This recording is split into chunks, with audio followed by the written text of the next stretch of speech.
for myself 愛す家族守るこの体日々の生活途中道中術を磨く練り込む技ワンツーで死に際今はの気は死ぬわけにはいかない心が体を操縦する魂は血は筋肉踊りえぐり込むタンパク質パンパンアップ呼吸血管ブーストするでかい敵は足元から崩すブレる残像心が見極める意志育ち歩き走り出し選択をし戦士になり帰り地の後に花が咲き過去最強己でぶつかる過ぎた景色は過去相手目の前距離を詰めやり合う戦いコミュニケーション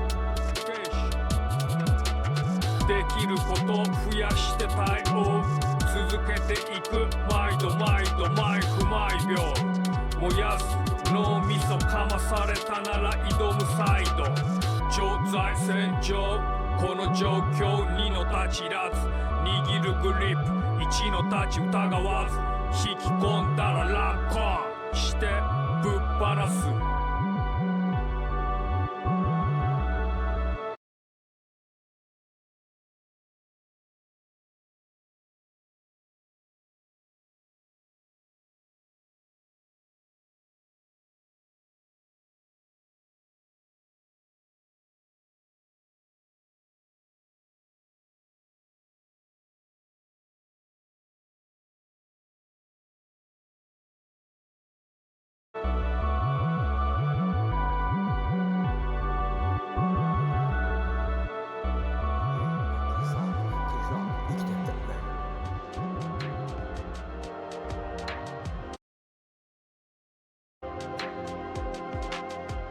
スクルドリルスモークチェイススクルドリルスモークチェイスプッパーマシンガーアタックぶっ飛ぶ銀河スクルドリルスモークチェイススクルドリルスモークチェイスクリーキリサーキリラ生きてきてメン細部に宿るが GOD 狂気と覚醒設計回路脳内旋回レーザーメステ口キスティーヒスキア The first line デッドライン腰を入れ体積目ドンネッツでもキャッチライライダフテキビタヘラヘラエクストラスクエアエラ音符ショローハーツマスッと目覚めるリアライズ動くほど心地で言葉重ね遠くなる風が止み水が進み月が移り立ち止まる奥の奥を聞く In your world 光と影善と悪想像する空と海おぼろげな夕日ジャガのブランデミック因果格好結果決める立場考え異なる相手耳を持たずに己が信じる正義だけ振りかざす悪分断加速煽りスパイス憎しみの思考言論行動時空の彼方鼓動愛へDon't stop, don't quit ぶっ放す a singer Don't stop, don't quit アタックぶっ飛ぶ銀河誰のものでもないお前こそがお前のもの他の誰でもないお前こそが主人公 Don't stop, don't quit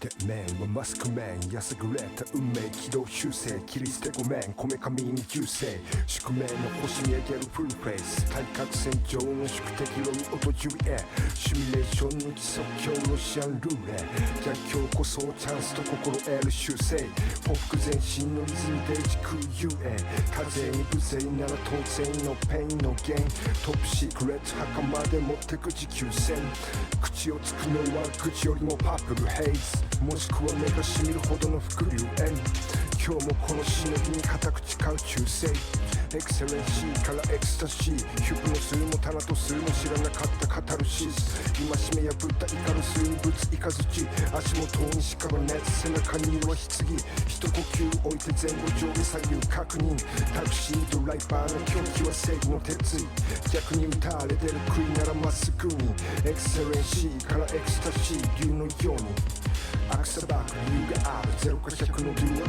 大一人特殊部隊マクチ武器のスプリンクラー死刑執行人は天文学者血塗られるプラネタリウムのカシオペア不況は恩は男には死がに合うのテーマ痛感神経麻痺手も値上げな四面楚歌でコース百科両乱ヘブンストーンのマスターキーとニューワールドオーダー毒を持って毒を制す呼吸法のマスター不可能を可能にする男ロミオスターゲイザー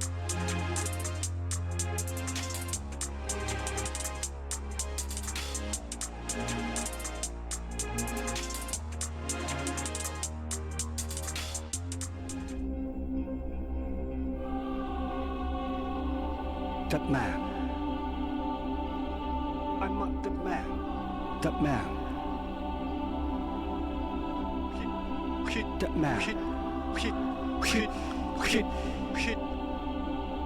That man. That man. That man. 突き刺された身の目、痛みよりも快楽を感じるお前はソルジャー。鷹は奪い取る、鳩はえぐり込む、抗生物質が踊り明かすヘル自然に発達筋肉増強、物理的脅威、振り上げるロングソード、氷のように肉片が散らばる荒れ晴れた荒野、都会の空は夕日で赤く染まった。 AM から PM、PM から AM、 暗くなると同時に高まる支配欲、爆発させるタイムクリスタル、現実に破れることからゲームは始まる。真の姿となったお前の力、マンマーク暴れ回るデーモンのロングテール、蹴りをつけるアクトアンシムレー、連戦連勝、血しぶきを受けて前進するスペースフリー、強烈なメッセージよりただ攻撃的、水の場を全員的、プレスの餌食だがメジャラブル、新たな手口とのいたちごっこ、運動量で見事な運が悪ければぶっ飛ぶだろうな、一瞬が迷いをつくエラーとエラー、イノベーションのジレンマに陥る大きな溝にはドラマ、ギリギリまで諦めんな因果の糸車、頭の中が仕事政治や正義の拳が振り抜けないぜ。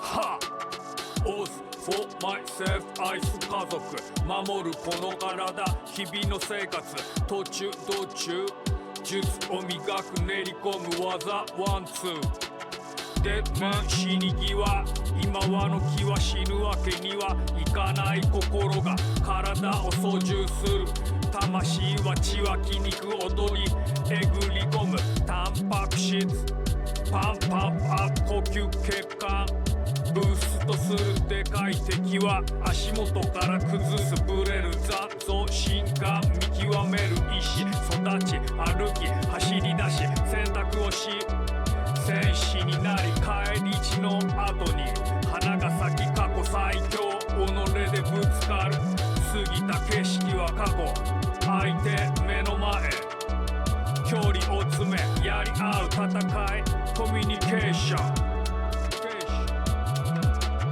できること増やして対応、続けていく毎度毎度毎分毎秒、燃やす脳みそかまされたなら挑むサイド、常在戦場この状況2の立ちらず、握るグリップ1の立ち疑わず、引き込んだらラッコしてぶっ放す。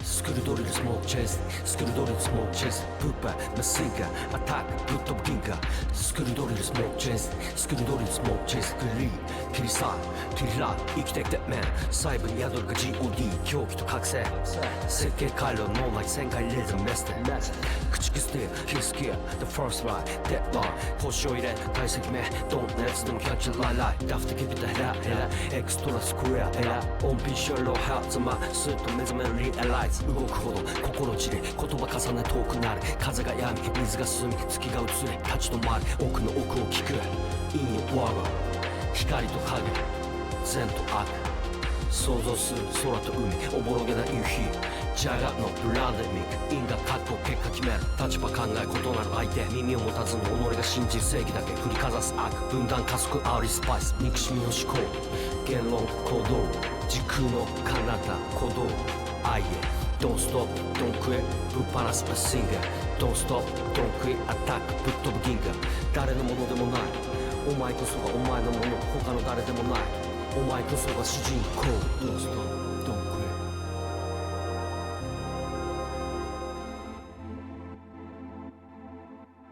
That man, a mask man.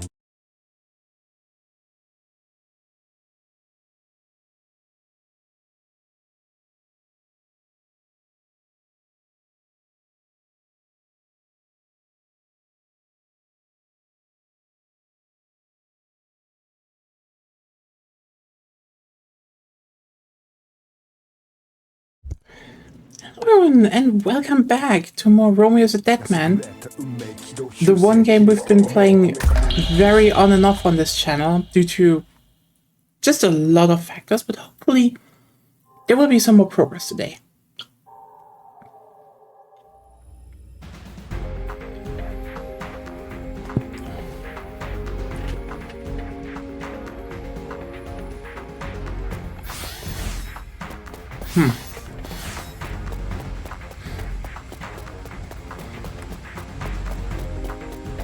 I think we did open the Clister Gate, but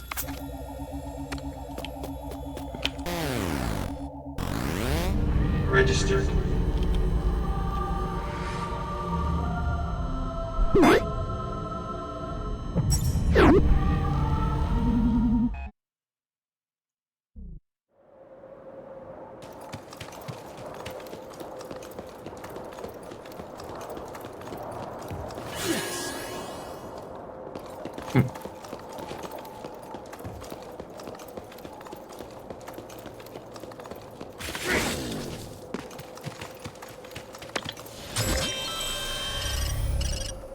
Welcome.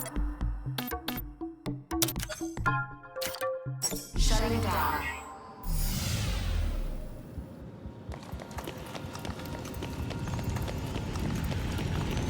well, let's see what the boss is.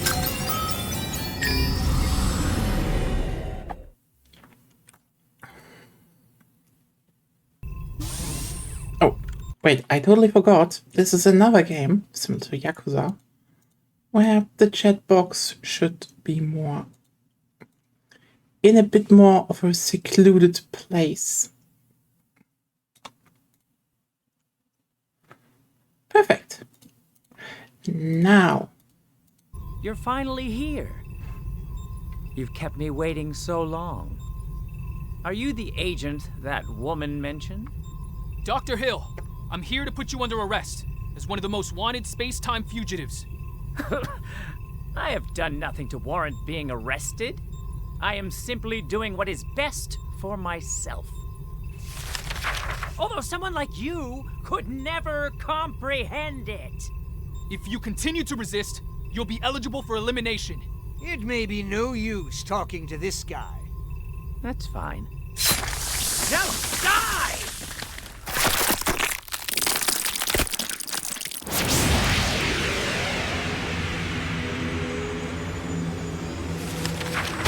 huh.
Okay, something just didn't want to work right now. I can still grab some shit, but I'm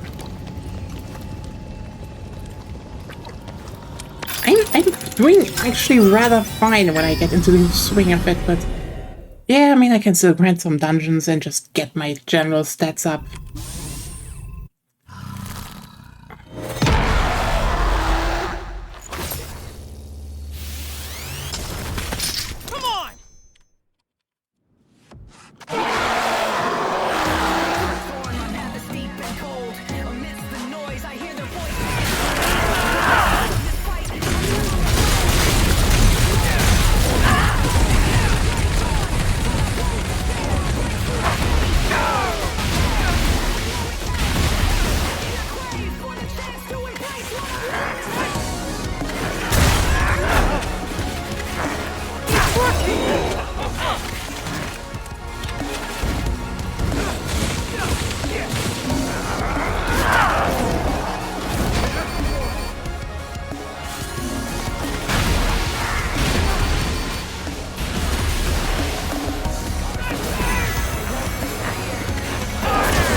Okay, I do need some more upgrades. What the hell?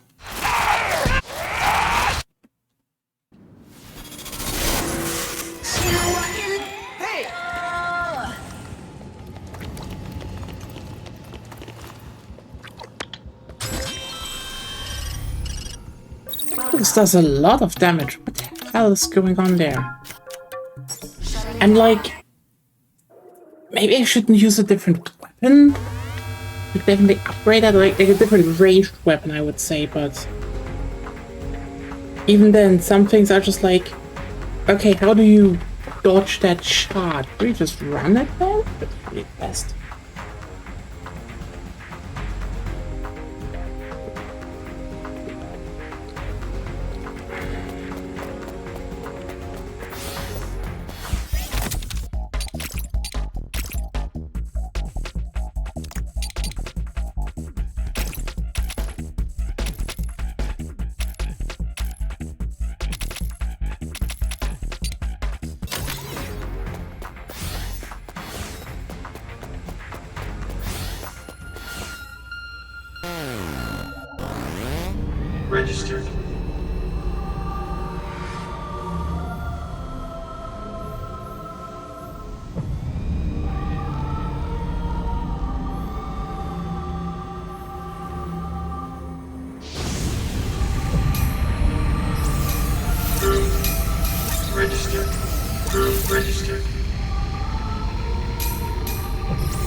I'm definitely...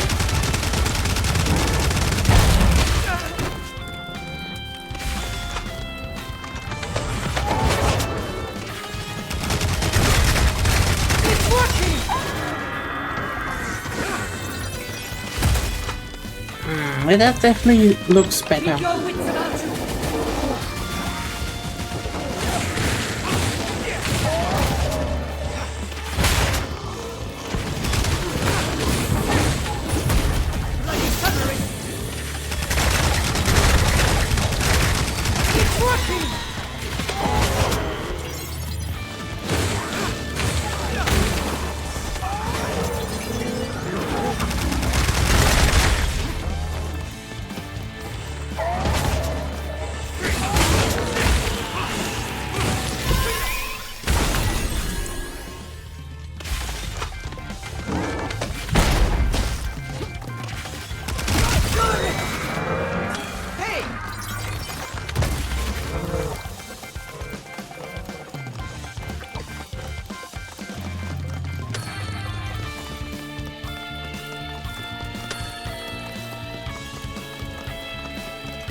The healing one is just really good.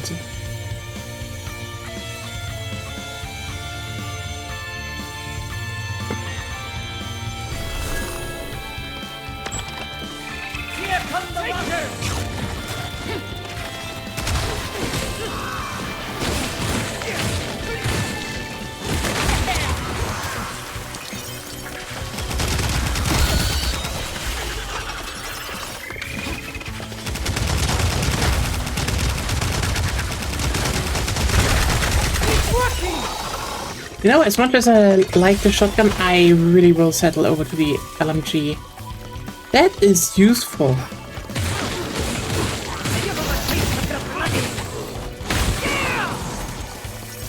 Also, yeah.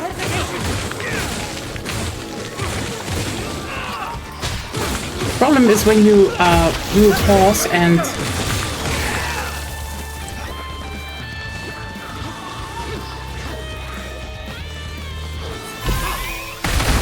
have completely different control schemes suddenly in your brain. Really doesn't help a lot.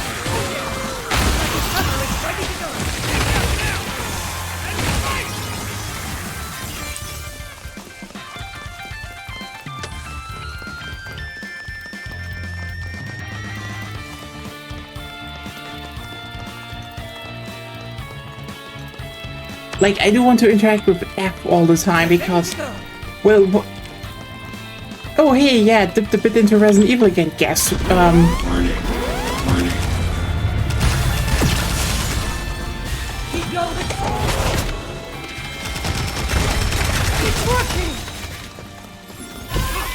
Guess how you interact with that in that game.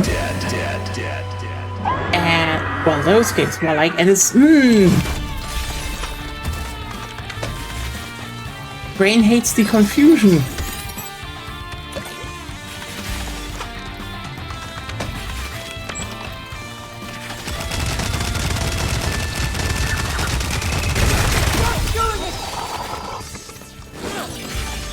Okay, yeah. No, Nebuchadnezzar is good.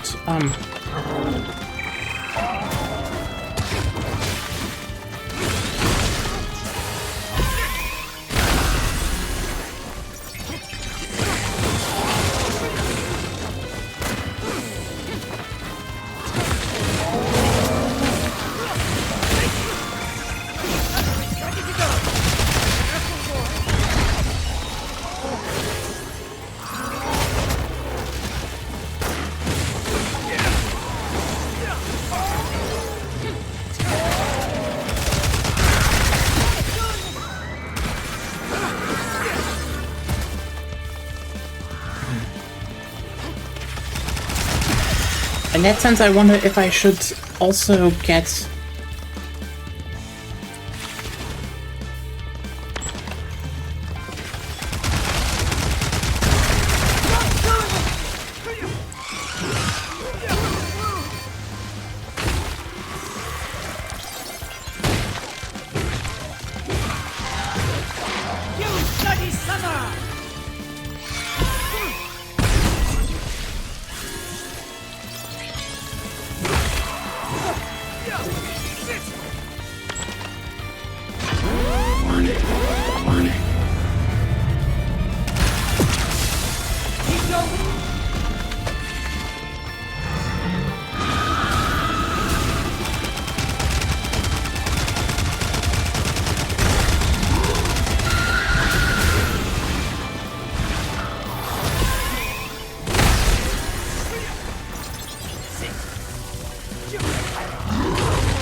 At least you get a lot of it here.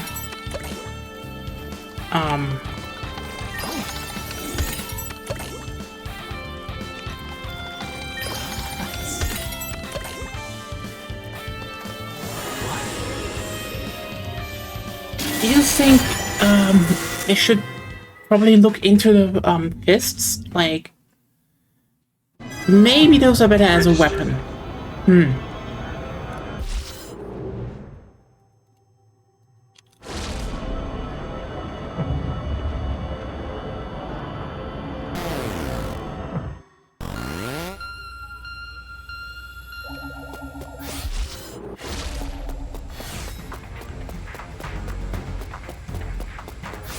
Oh shit.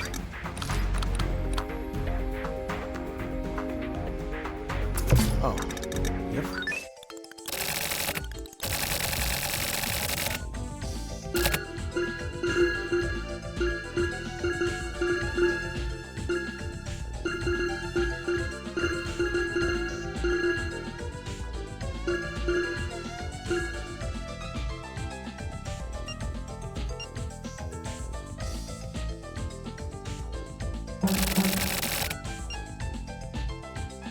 Oh, not enough. Okay.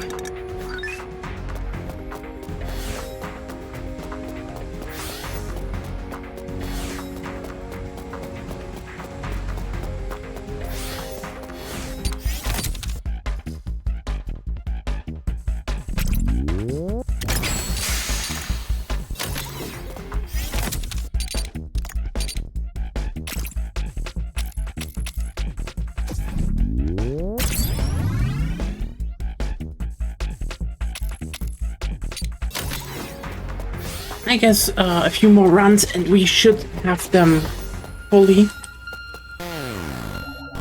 And then we can see how the new weapons work. Because the Nebuchadnezzar is definitely better at destroying.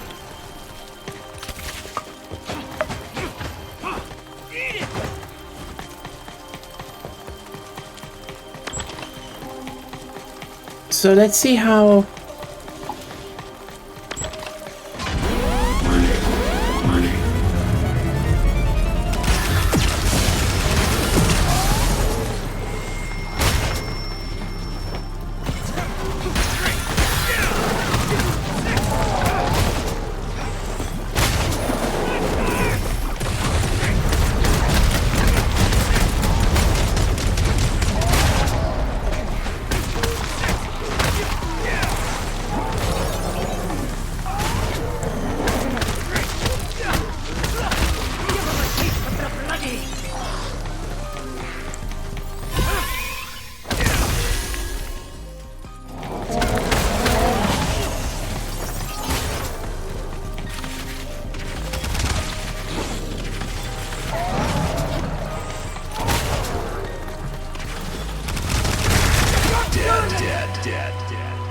Okay, yeah, against big enemies, I think the fists are definitely better.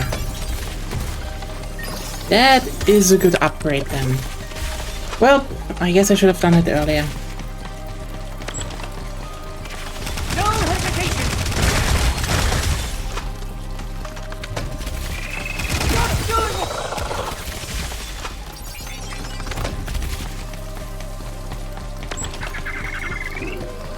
Ready to go.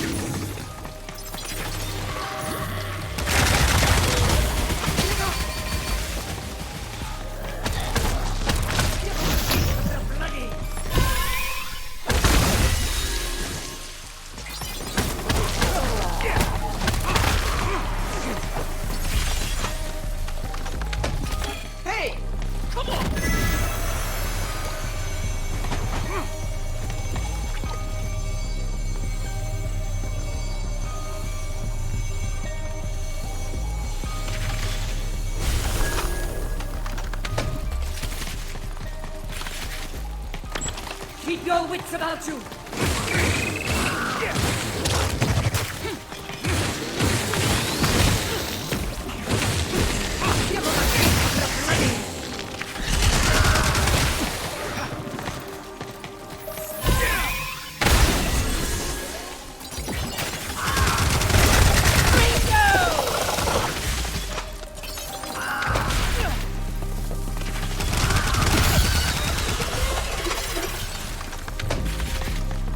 To see in this level now.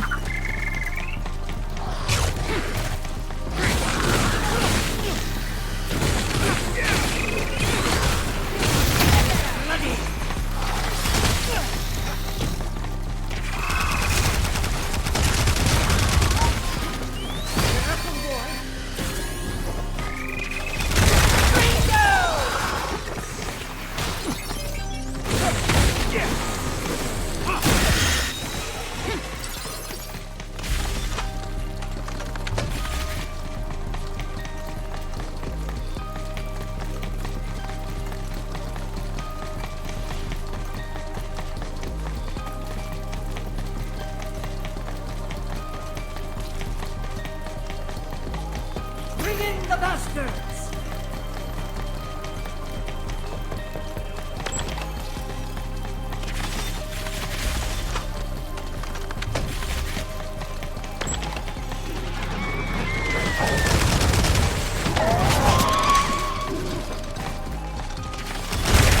It's working!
Okay.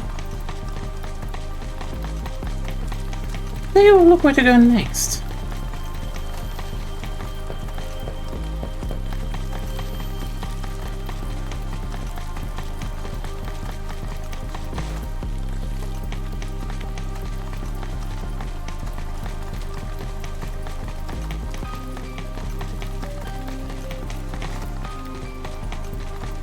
It did.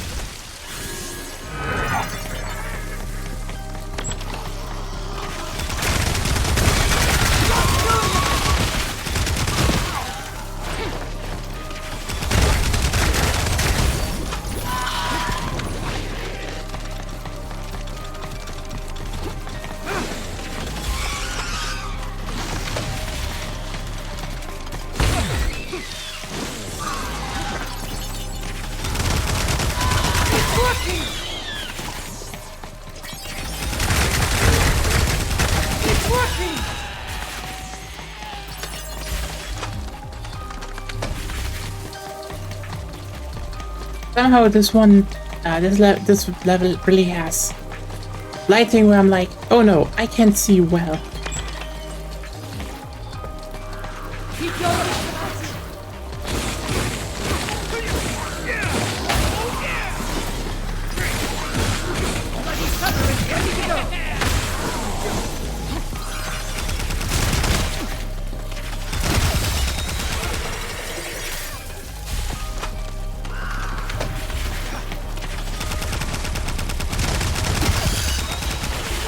There we go.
Let's keep doing this a few times and then we should be good, I'd say. Registered. Like, I do need damage patch. We're going for that now anyway. And like...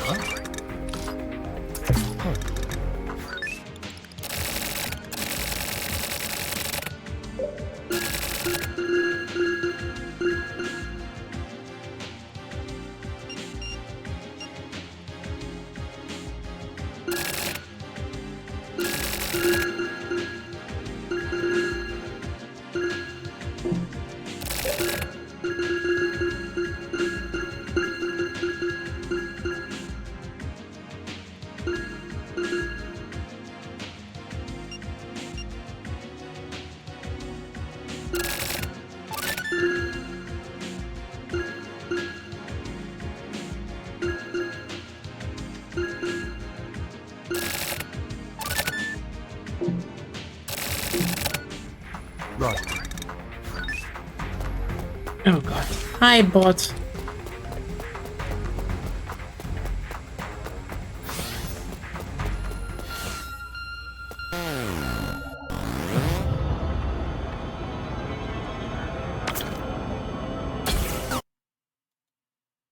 And bye, bot. Hey, Vivek, how are you doing? Welcome to, I do a lot of, I grind a bit more so the boss is not going to be as annoying as he is. How are you doing? Shall we take up the pizza talk from yesterday when we were rudely interrupted by my internet?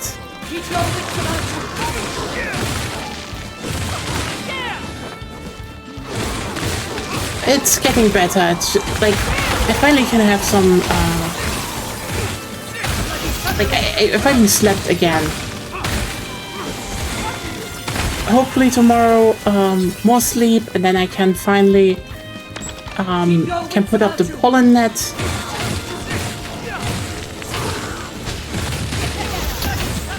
And, then we're pretty damn set for the, for spring.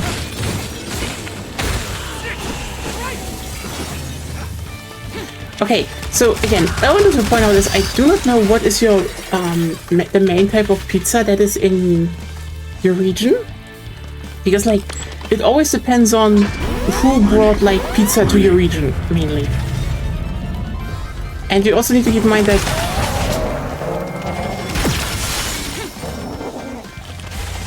even in Italy there are very different styles per region.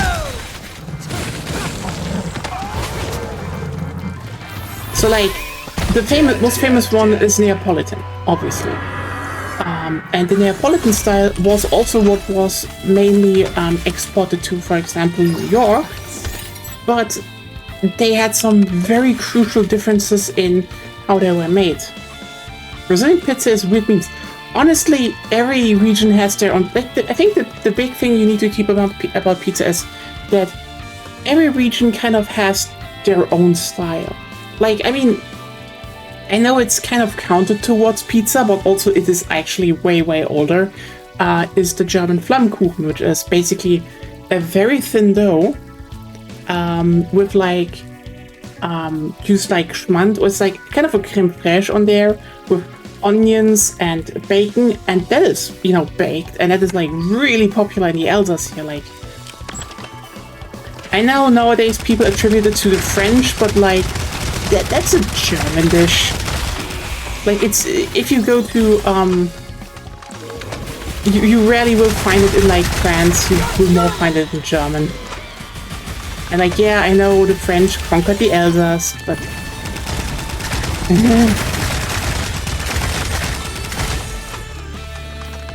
it doesn't make it really French, you know? Anyway, the thing is more like every region has their own style of pizza. And I think let's just start with like the Neapolitan style, which is probably the most famous, but also a very interesting one. Because first of all, it uses, you know, a sourdough or, you know, yeast dough in general.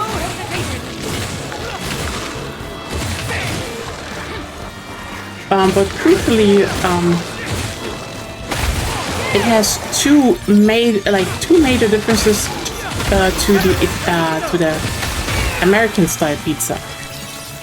Well, New York style, I should say. First of all, it is a bit smaller, and it really tries to have like a very airy crust. But also, it is baked in a wood fire oven. Now you probably will be like, okay, but what does that? Is that any relevant? There is a big relevance because the wood fire ovens are really hot. So it is basically, hey, we're cooking this really hot for a very short time. Which also makes it so that the ingredients are being used are basically, like if we just compare like a margarita on all of them, okay? Basically, you have the Neapolitan one,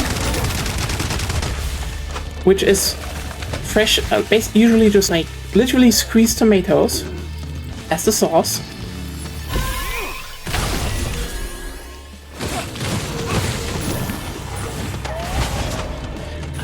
And then you do a bit of basil, but also like fresh mozzarella teared. Like you rip the mozzarella apart.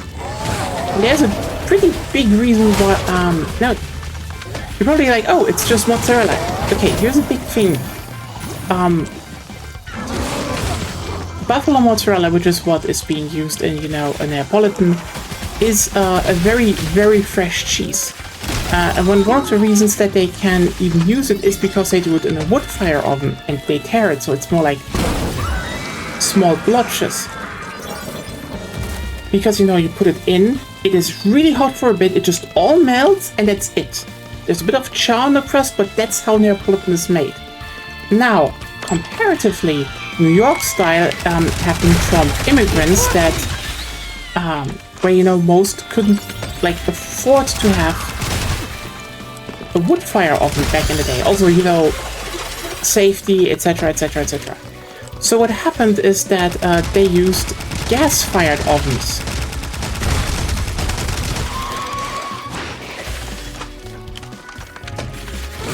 And one big difference that happened here, well, the two key differences is that gas-fire ovens are not as hot.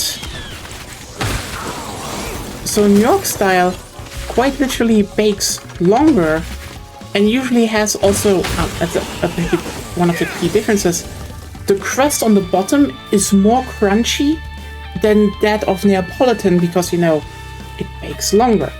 Also, crucially, they use low-fat mozzarella, which is, you know, usually made with cow milk. this is the one that, you know, melts really evenly. That's why, you know, they're not blotches, there's just like one even melt.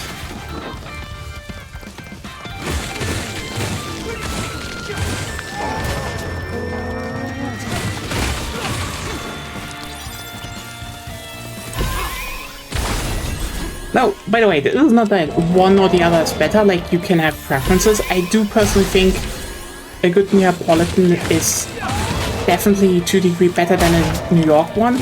But a good New York slice is a good New York slice, you know? So, and you need to keep in mind the New York one is what usually has been transported around the world because, well, World War II and all that. So when the Americans set up shop after that in the country, they were like, oh, we want some pizza. And which pizza did they want? They wanted the ones they know. And which one did they know? New York style, obviously. You know, if you're not from Detroit, but that's a different topic.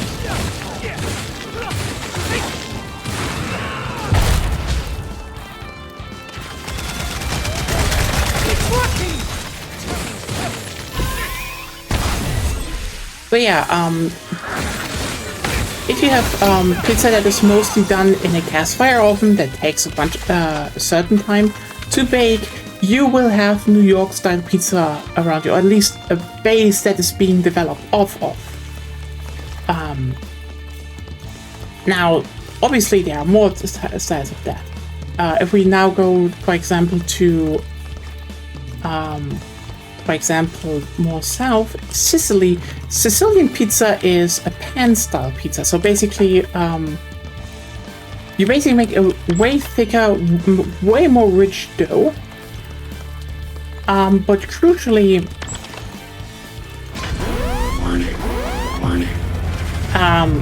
you know, that one gets topped then usually.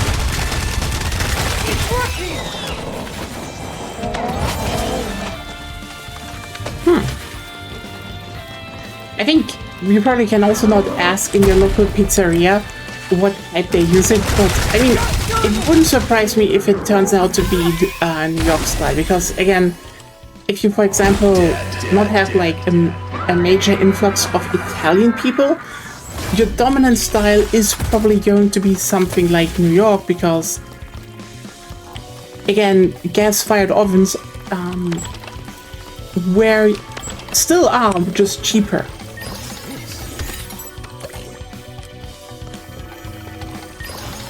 Oh, so you have wood fire oven. But yeah, also a big thing that the other two big ones are basically pan-style pizzas, which is basically, you know, development from Sicilian, which is, you know, you have a pan, you have you know, you have a much more airy dough, then you have sauce, then you have toppings, then you have cheese.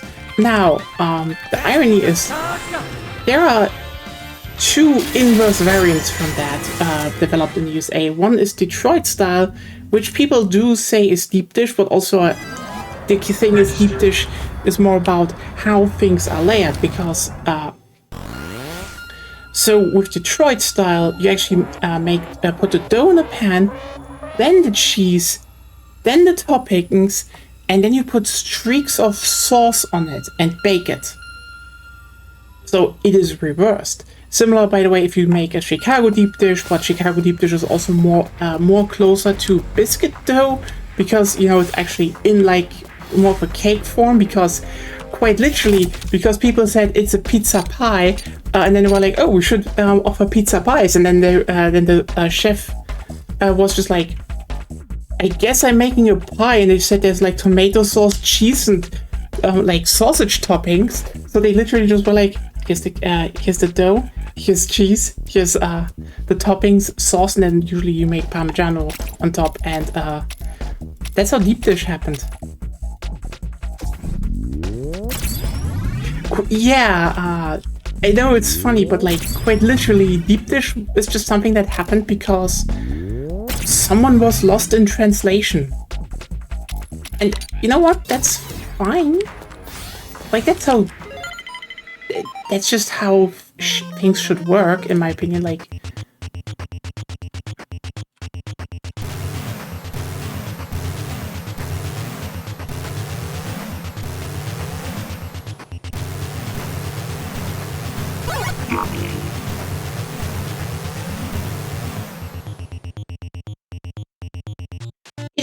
It is pretty funny, actually.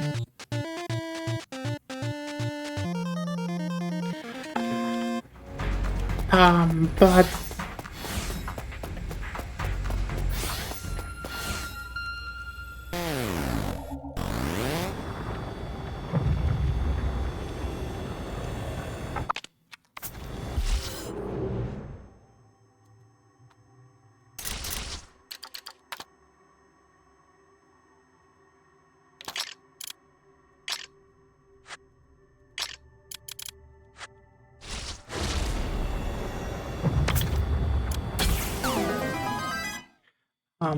but yeah, that's how that happened. And again, I think one of the big things is just about pizza that, to a degree, it evolves with what you have around you.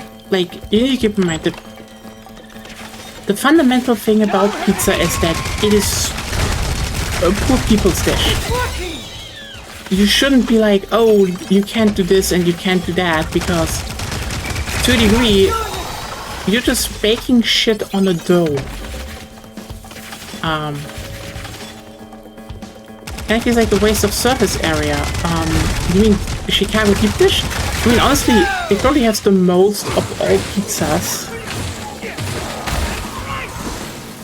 But like, I mean, there's this thing about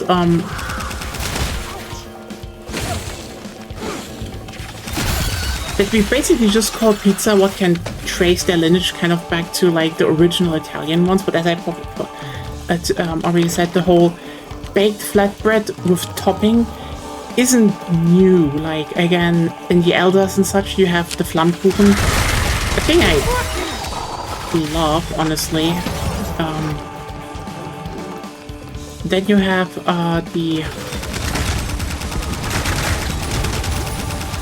another very famous one is the Turkish lahmacun, which is also, you have a bit more softer dough, flattened out, and then you smear it with paprika meat paste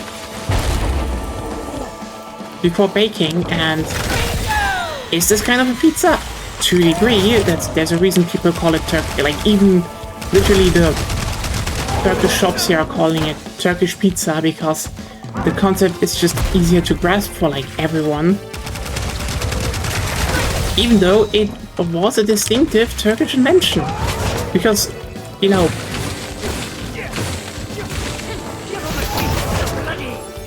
topping dough and then baking it.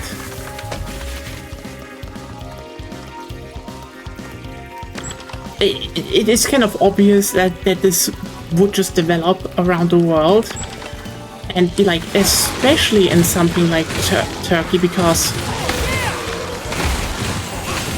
you need to keep in mind the culinary center of Europe for a long time was the Ottoman Empire, mainly because, you know, they were filthy rich, and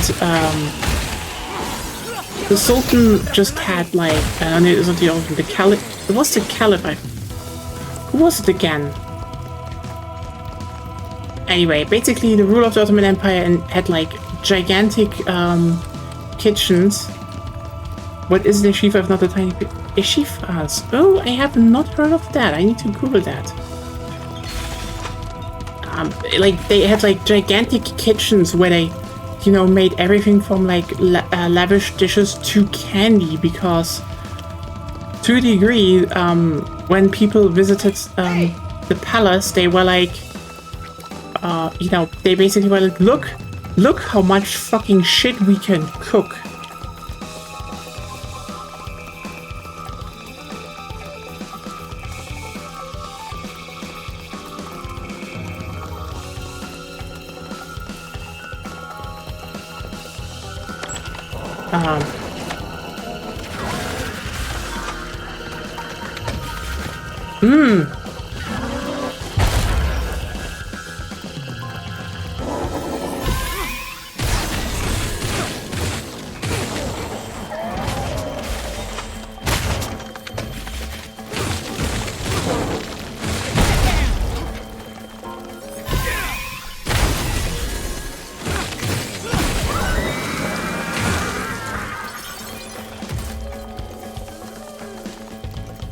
I think I heard about that, that like I think the largest fast food franchise, like the largest Arabic fast food franchise in the world is in Brazil.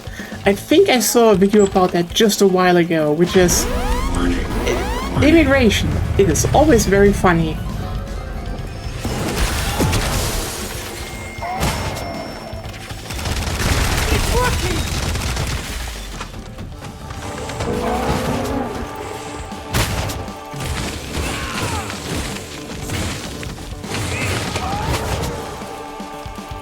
Yeah, Habib's. I heard that. I saw something about that. It's fascinating, honestly.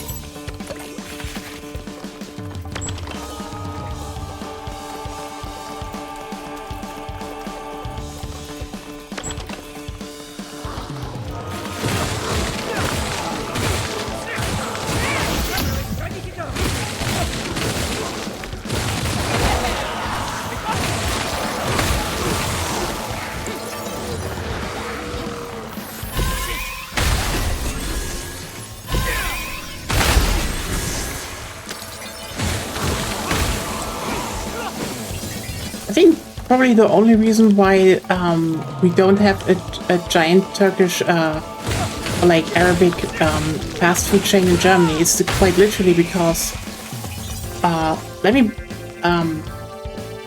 when the doner was basically hit the street in Germany, which considering how much this is just now a thing, and people call it doner. No, it's doner. It's just doner. Okay, that is a.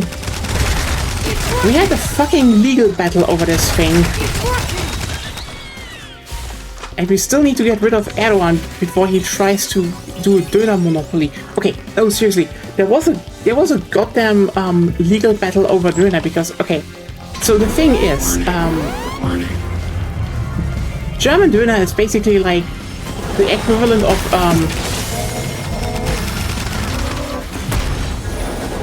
like New York style pizza.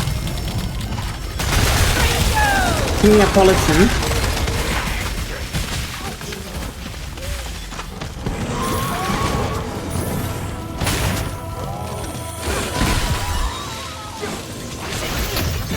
Because, you know, in Turkey, if you get doner, and like there is, by the way, a literal patent on the like on the style of the grill, because you know it is vertical, not horizontal. If you get doner there, it is actually on a plate with, like, you know, the salads, and then the flatbread is being cut over it. So also they use lamb. Now the thing in Germany is that yeah, you can't really get a lot of lamb. I mean, there are some, but most use beef. Beef with, you know, beef means minced meat, beef, and chicken. Holy shit, people love chicken. Also, chicken is fucking delicious in that regard, so... Bastards are charged up. Just saying, like, chicken dinner, There are moments where you just are like, nah, you know what, I want a chicken one today, and you know, mostly with like cucumbers and such. Really good.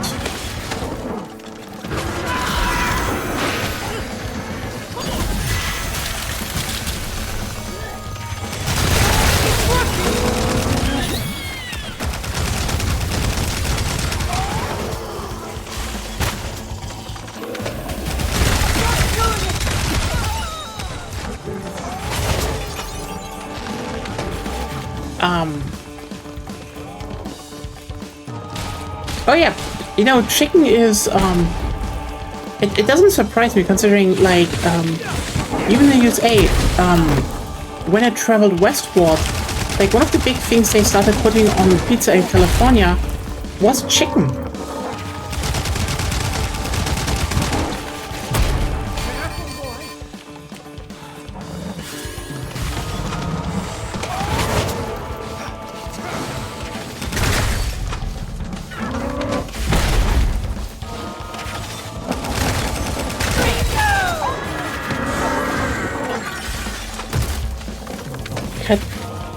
Superior.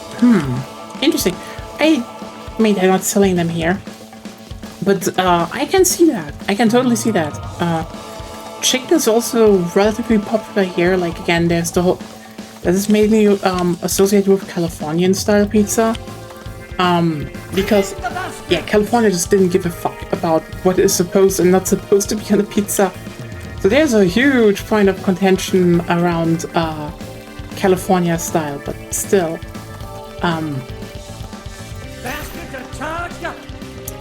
But yeah, overall, you had the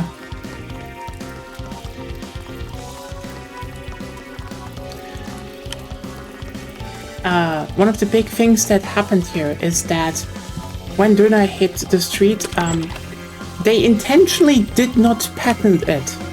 Like, put it, the guy, we know who introduced the Döner, like the modern, like invented the modern style of Döner, and he specifically said he did not want to patent it because he wanted to actually have, like, his fellow, because there were like a lot of Turkish immigrants at the time, he wanted them to be able to do something instead of, you know, build a franchise or so. He could have made it like big. And then, you know, the other thing that happened is that quite literally another Turkish immigrant from Frankfurt, or was it Cologne? Around that area, basically did, in his free time, for someone who just asked him for, hey, we need something to just like put on our on the paper where the Döner is in, just to have a bit of branding, and he just did it for free. Again, it was also not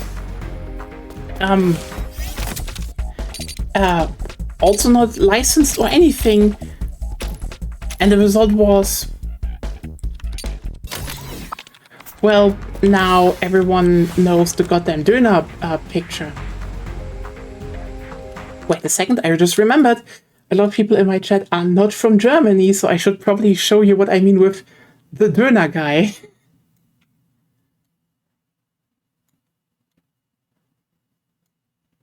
Hello, there we go.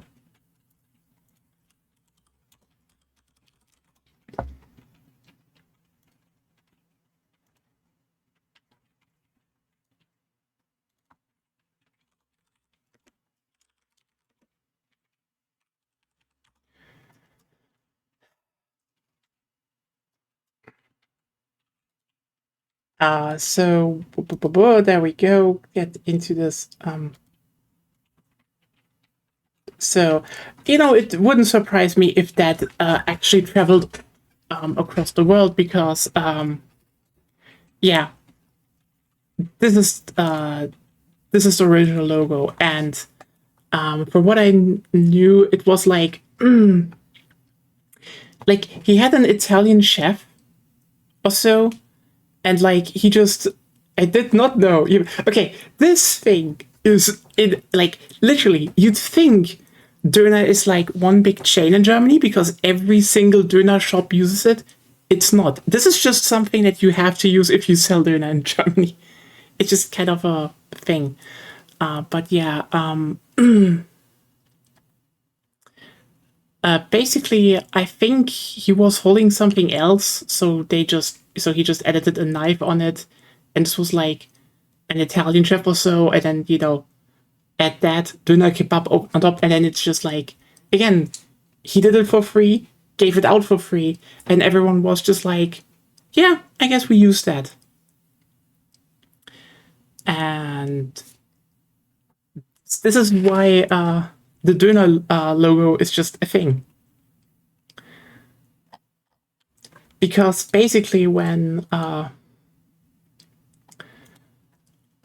back when the Turkish immigrants came to Germany, they all went and just did a lot of stuff for free to share it. And this is why, and this is, by the way, why I would say that German doner, like the modern style that everyone knows, is probably the most socialist fast food in human history. Because it was quite literally made to be affordable, to be fresh, and to be and the whole recipe was literally handed out to everyone, so everyone could make their own. Anyway, also look, that is why the logo is red. We got Turkish communists. Wait, what's the most socialist food? Hey, Seraph, doner. Because I just talked about the origin of why there's no big German doner chain, and it's quite literally because the person that made it intentionally did not patent it, or the person that made like the famous doner logo also just did it for free and with the intention that everyone could just share and use it. And this is why we have so many doner shops and not one big chain, because intentionally they wanted it that everyone could make doner, not that there's like one big chain going on.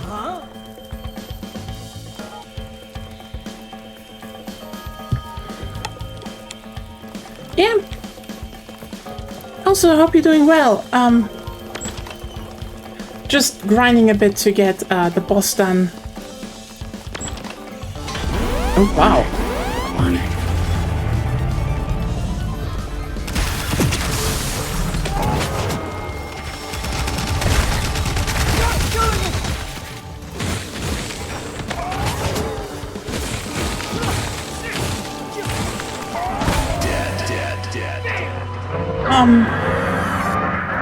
I mean, my internet is not breaking down compared to yesterday, so it's kind of nice. I also slowly am more relaxed again. Like, I just had like such stress.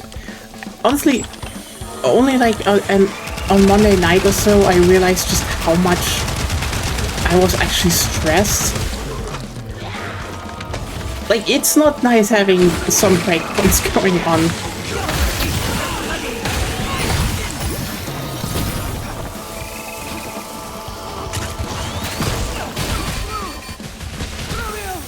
Okay, that was a weird combo.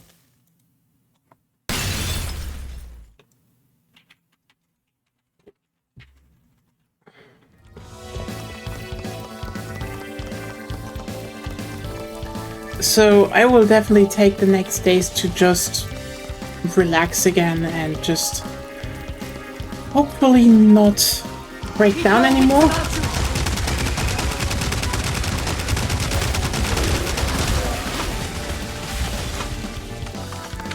Yeah, I talked a bit about pizza styles and who developed what, which is why we landed at doner, and how, like, if you have a doner around you, I think it is worth remembering that it was the will of one guy in Berlin that this style of fast food was accessible to be made by everyone.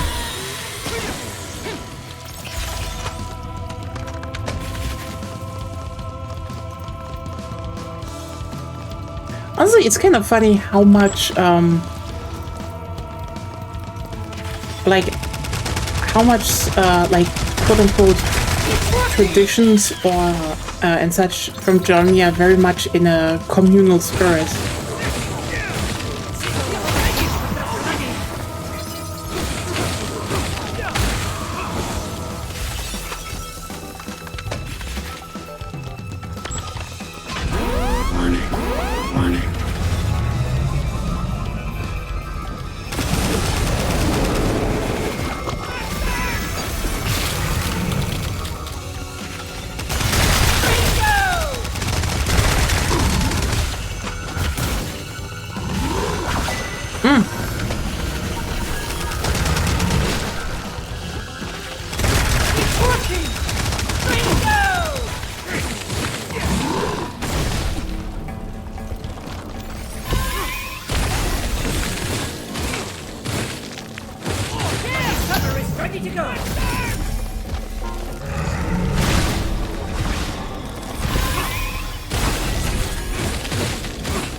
See you in a second.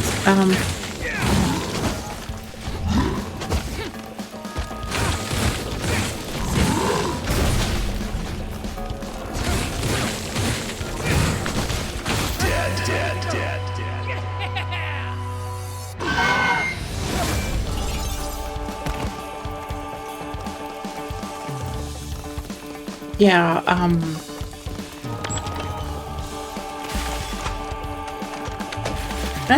like when I look back, for example, Bastards are charged up!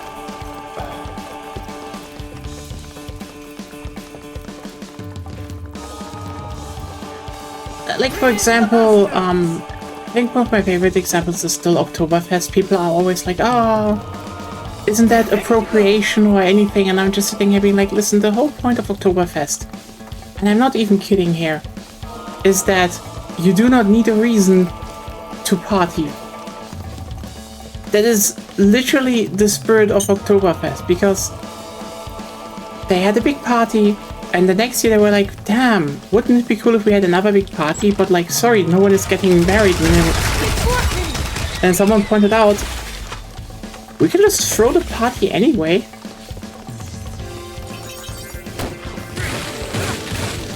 And that's how Oktoberfest happened. Like,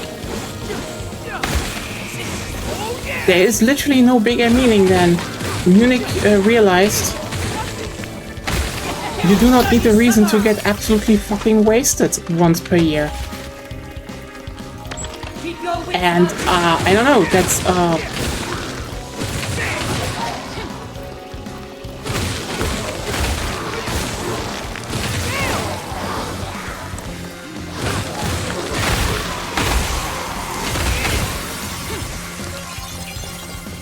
that's kind of cool.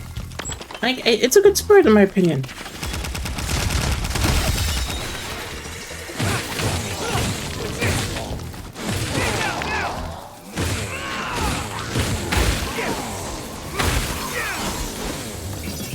Oh, you know, Carnival is actually very much not only a social event, it's also about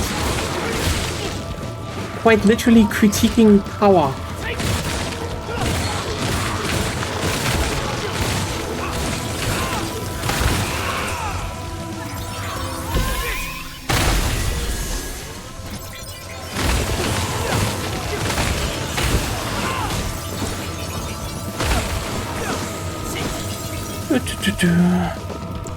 Oh, wow.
Oh yeah, I'm slowly getting back into a rhythm.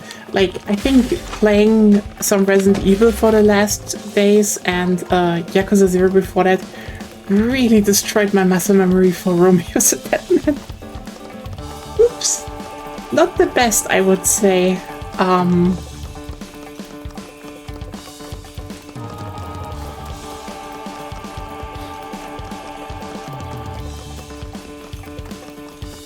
I mean, happens. Bastards are charged up. They're ready to go. I'm still amazed that I'm basically still not really in the full game of Yakuza 0 though. Like, probably will crack that on Saturday. But holy shit, it is. It is a long game. I really forgot that. I was just like, oh yeah, you know, you have those 2 introductions, but no. I'm like hours in already. And I'm literally only still scratching the surface of the Majima part. I'm not even at this main side minigames. Like, what? How much is there actually in Yakuza 0?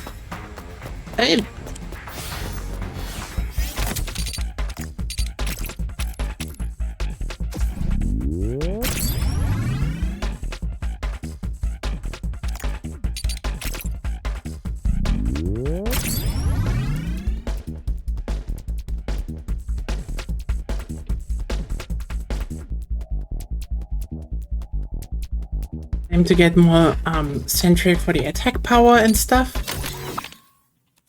because if we want to get use the juggernauts on the boss, we need to have them at least in the where they need to be. So happy farming. Oh yeah, did anything happen for everyone the last days? How was the start in the week?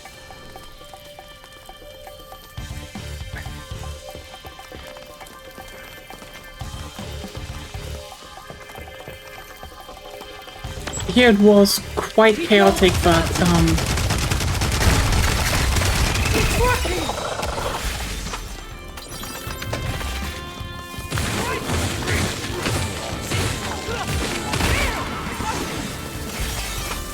at least I can say I now know the value of good in-ears.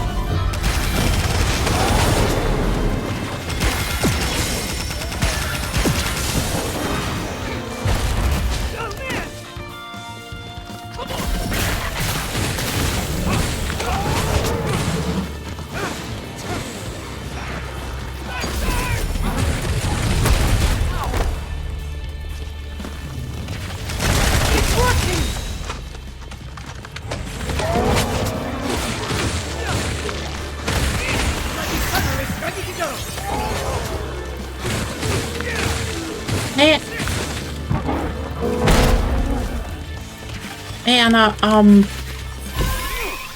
the men are still very dead.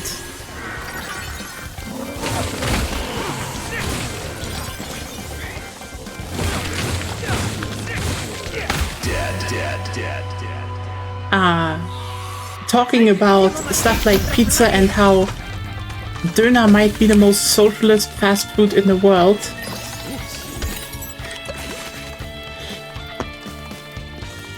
And yeah, okay, I think I've gotten this path. Good. Oh, no, here. I'm grinding a bit because the boss I'm at. It is!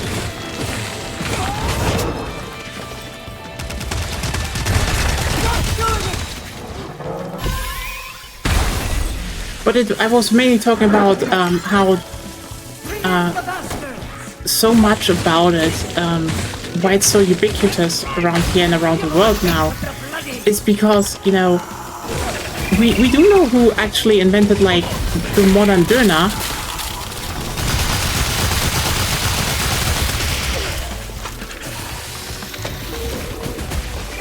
And that he intentionally did not patent his idea, even though he could have had it patented. So, you know, other people and Turkish immigrants especially could, you know, actually open their own shops without, you know, needing to pay a license or something. And then, you know, the Döner logo was also made by someone for free. And everyone kept using it. And the rest is history. Ah, nice, wait a second.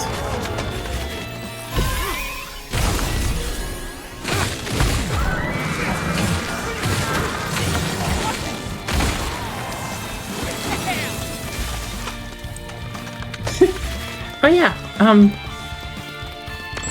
hesitation.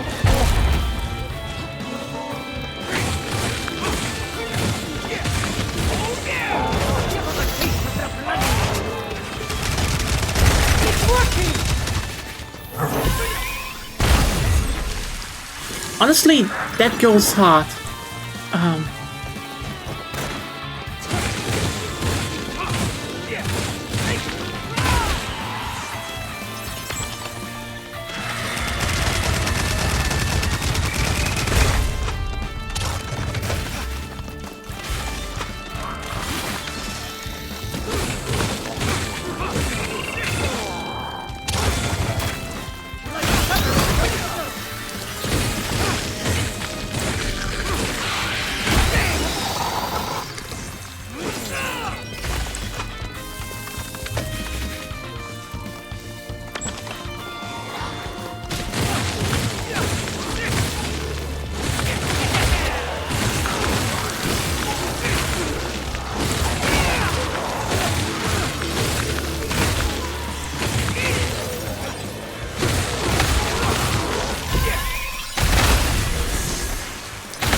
Yeah, that is one thing, and also that I'm still a bit amazed how slow progress to a degree is in Yakuza 0, because holy shit, this game is huge.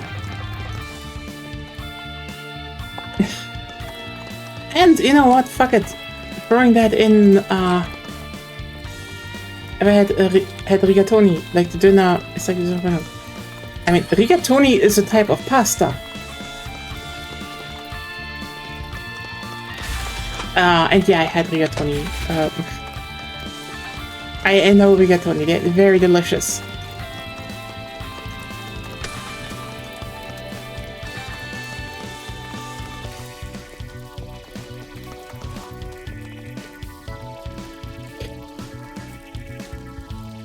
Okay. Yeah, you know, rigatoni is a type of pasta. I'm like the pasta with tomato sauce, bechamel, and a lot of cheese. Oh, so you mean the baked version? Honestly, they've actually sold those a lot of time. I remember that being sold like by a stand at like the first high school I've been to, but I just want to point this one out on those are rigatoni. It's a big tubal pasta shape. That's what it is. That's why it's called rigatoni. That's what's called rigatoni. You can make it like with chicken, or you know, a lot of stuff. You know, bacon exists a lot, but honestly, that sounds more like definitely something local on your end, because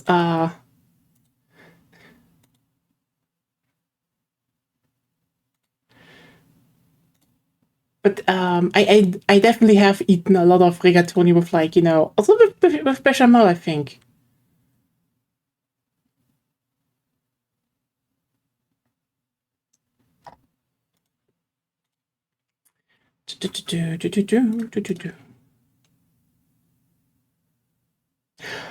Girl, don't tell me you're from the Saarland.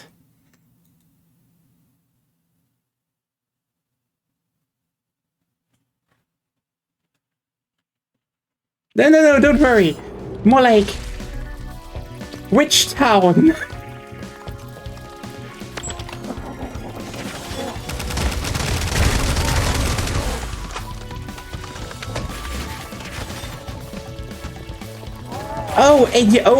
So you moved there 8 years ago from Saarbrücken.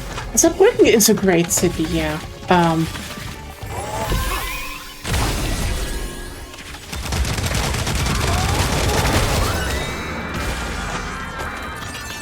Like, I honestly, it is one of those cities where I like, yeah, I could totally see living there because.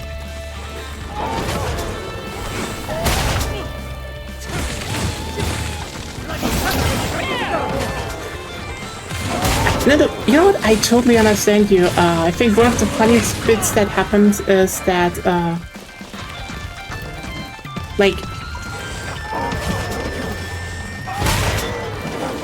But yeah, that's why I can tell you I know that because at the first high school I went to, there was a shop that sold that.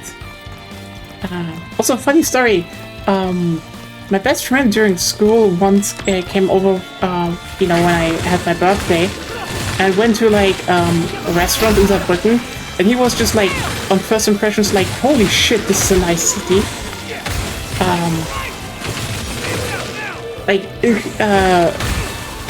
Like he was from Stuttgart, and he was just like, oh shit, that's a nice city right here. Like, But yeah, Saarbrücken is nice. Just so you know, I'm from a different town in Saarland, but like, been enough times to Saarbrücken. Like, you go there, obviously.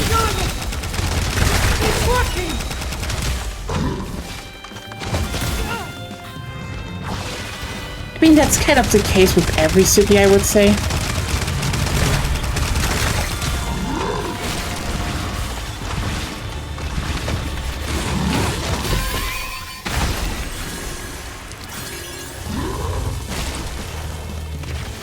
Yes, I am actually from there.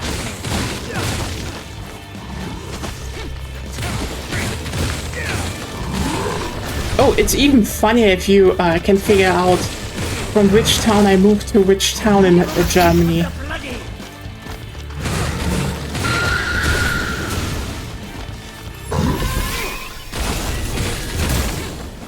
But yeah, I'm not a fan that design. It's like one of those people are like, oh haha, it's the rural town.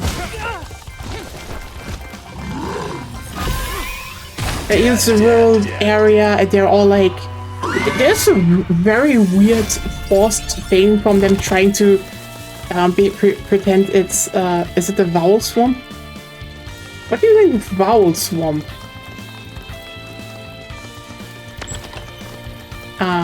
Like there's this weird forced thing that people try to pretend that it's somehow like Alabama, and like, what? Oh.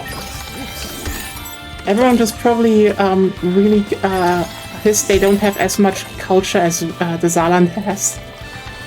Oh, seriously, like it is a beautiful region. Like there's like a lot of nature.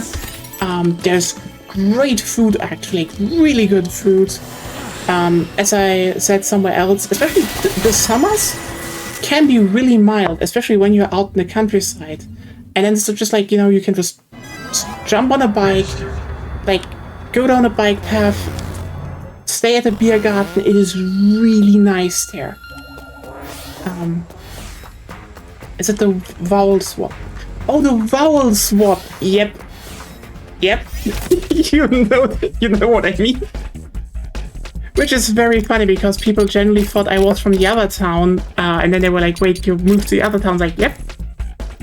Definitely not confusing at all. Yep. It's exactly that.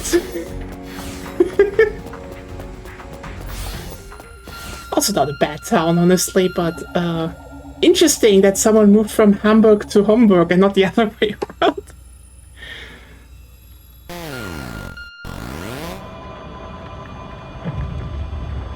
But probably also because, you know, university and such.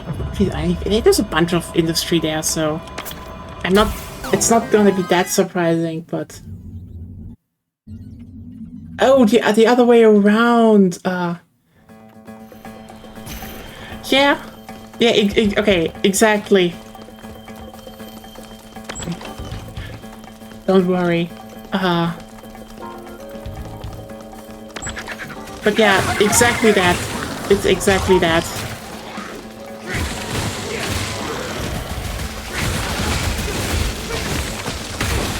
Just did that, you know, a few, like a decade earlier.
Yeah, that's where I'm from.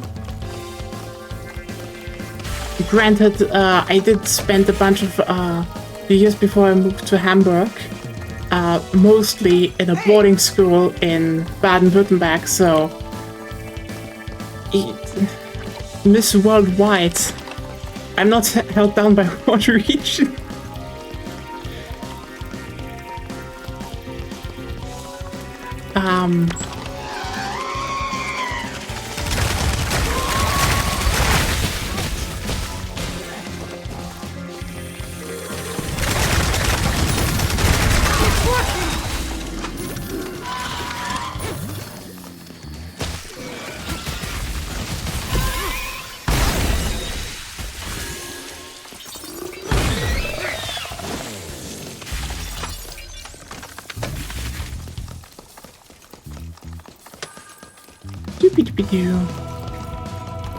I mean, I did talk the last time, or I never heard of someone actually went to boarding school.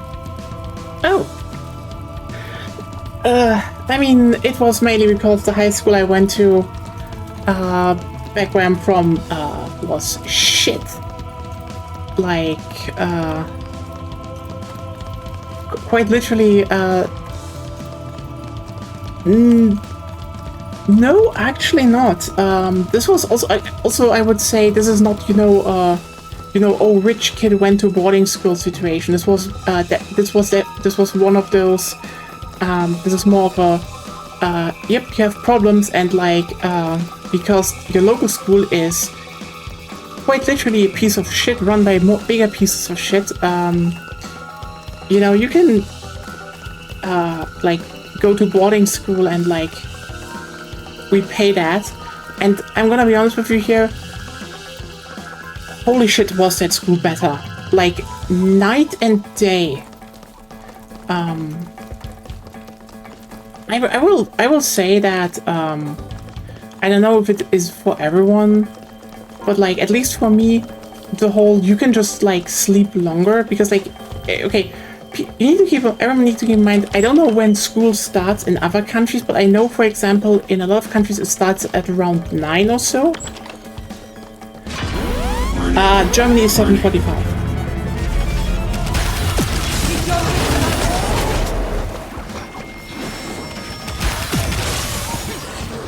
So, yeah.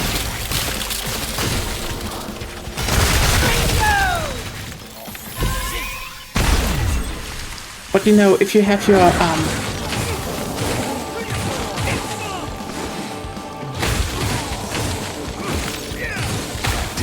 okay, actually, let's put a few things down about how you go to school in Germany. Aside from the whole tiered system, which is stupid and should be abolished, but that's a different topic.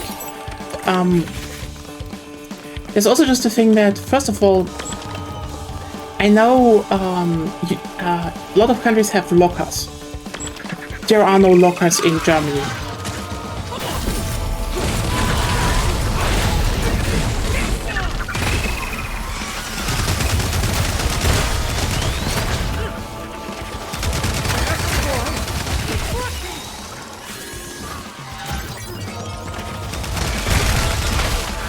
If you need something for the day, you have to carry it with you. So, actually, being in boarding school was so nice because... But not enough for everyone. Yeah, that's the thing. Like, nearly every... in other countries, everyone has, like... I think every school has, new lockers, but yeah.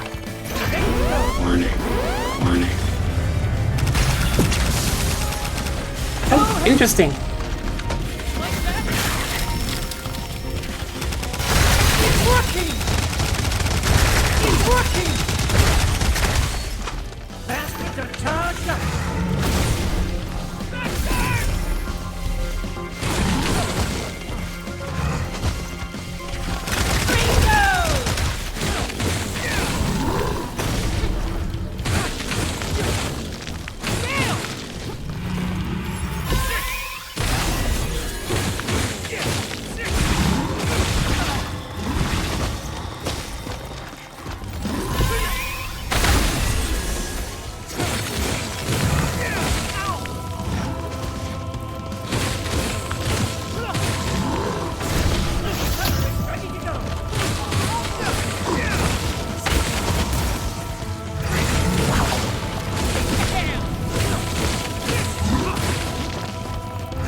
But yeah, you have to, here you have to carry everything to school.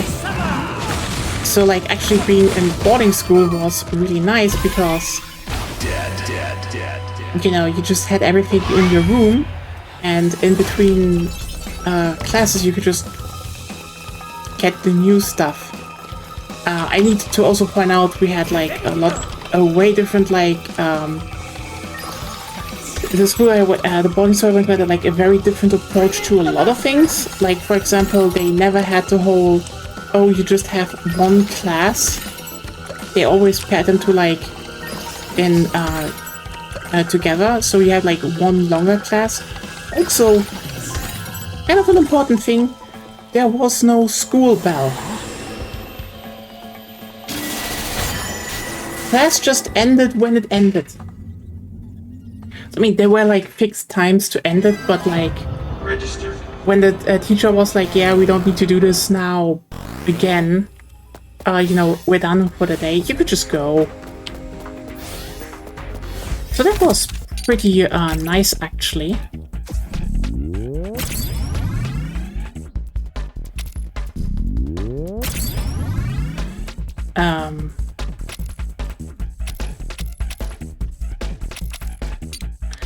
Then obviously you had,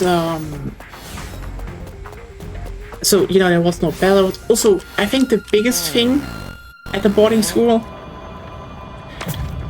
no homework. Homework was just not a thing. Because, they literally were like, it's bullshit.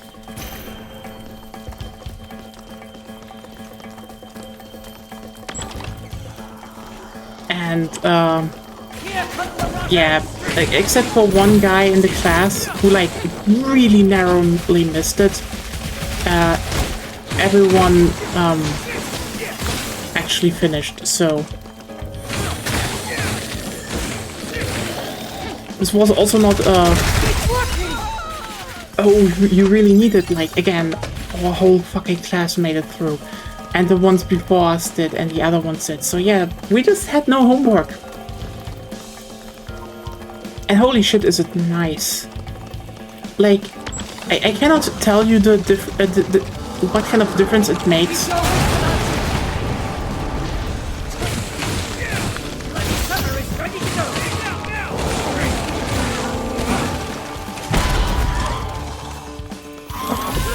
You know, to just be like, day is over.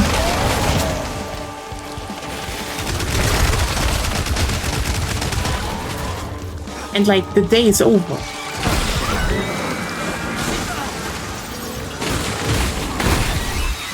I think too many times when we talk about school, it's always just about, oh, how can we improve the, you know, the learning of children, and like, then they're like, oh, we need more homework, more homework, more work, more work, more work. And it's like, no.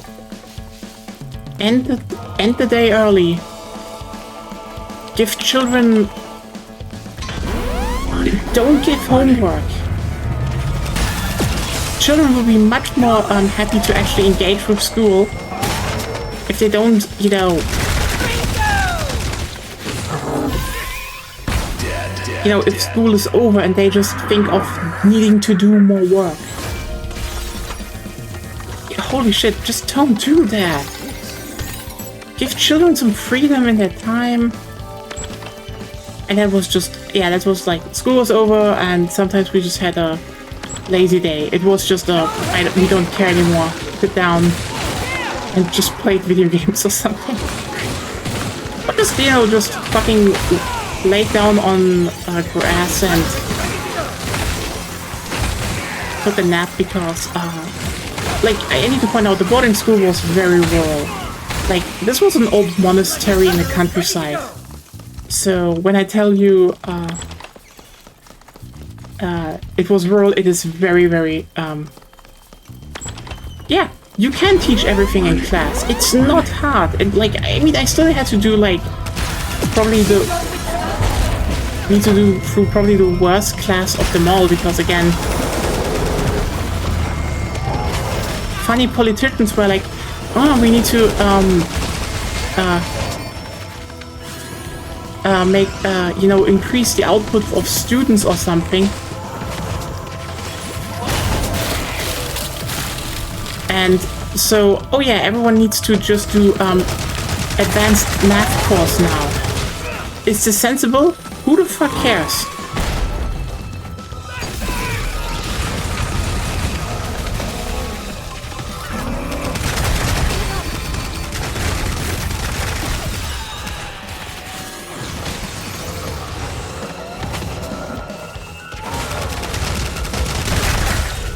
Like, most of the class literally just struggled with math.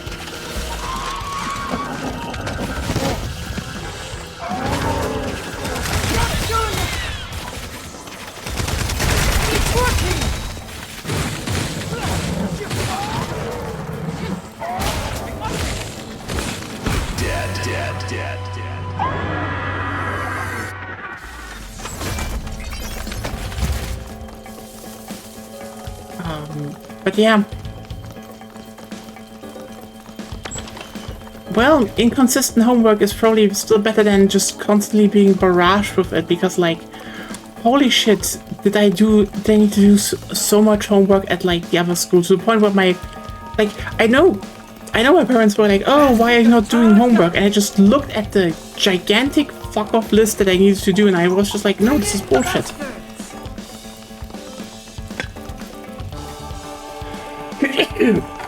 The problem with homework is that a lot of teachers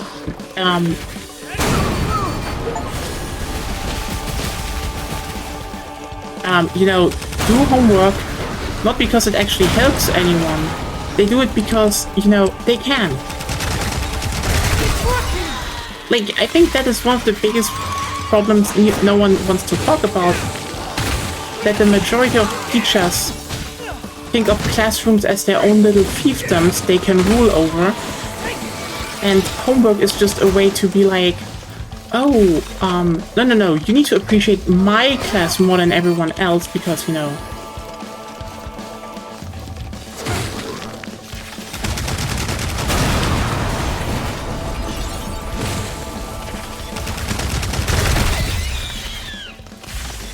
Yeah.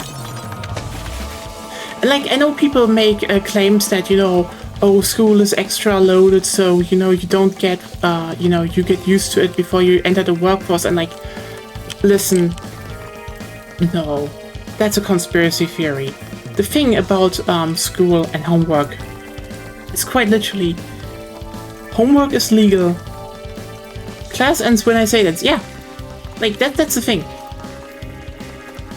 As homework is legal, and a lot of teachers generally just take enjoyment in power.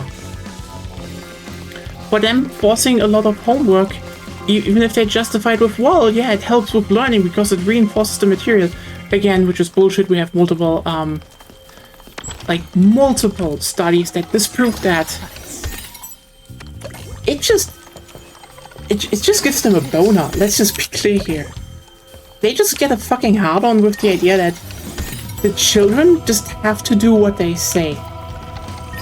Which is, you know, another reason why we should end homework, because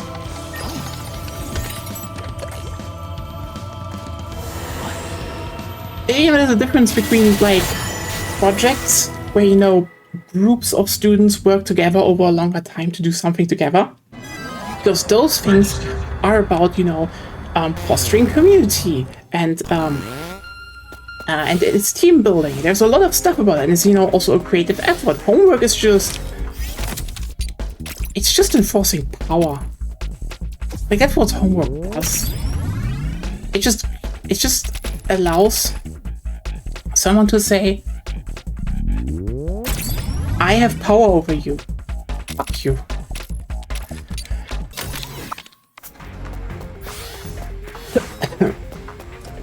And at some point, that's just the reality of it.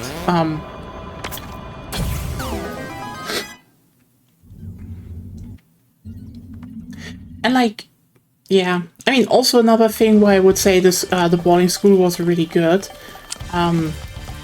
So I don't know how common this is on your end, but from what I know, in every school, when there was a teacher, you have to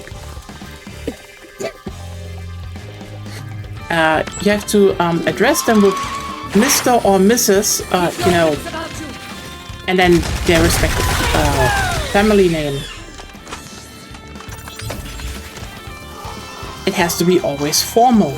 Again, I wonder why they're doing it other than the whole authority thing, because this is basically just enforcing hierarchy and authority for the simple part of they get a fucking hard-on that a bunch of people have to, yeah, that is a very common thing. And oh my god, are there also so many teachers, like, even at the school I went to, okay, especially at the school I went to, there were so many that always wanted that everyone stands up and greets them when they enter the room. Anyway, can you, there's a reason the principal of that school got literally punched in the fucking face. Like, ex-principal. Point stands. But yeah, the boarding school I went to, nope. We're just like on a very personal case. Oh, yeah, no, the boarding school I went to, you could just like eat out the normal name, and they didn't care. There were, I will say though, there were a few that, you know, we actually used like the formal name too, but this was literally more because like we actually respected the person.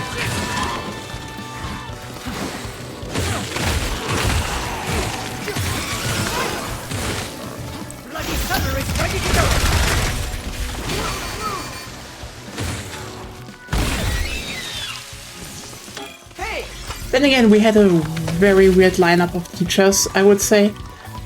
Like a lot of the like the old guard from those teachers at boarding school came from East Germany. Like, I think I had so many teachers from East Germany there. Like,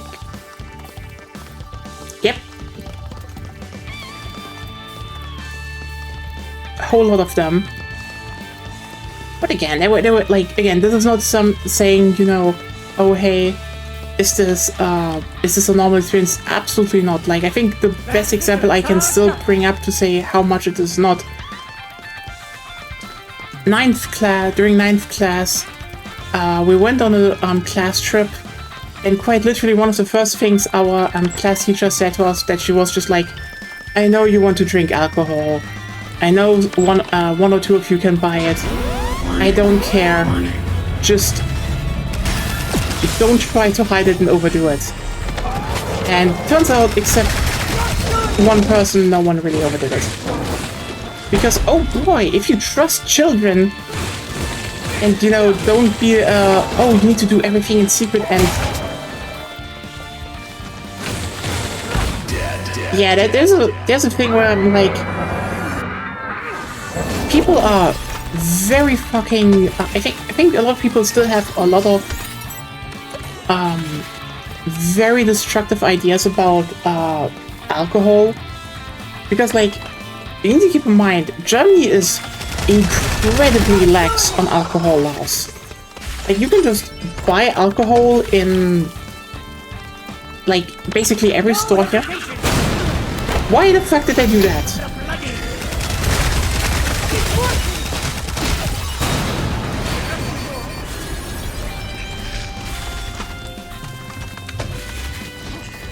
And, like, you can buy,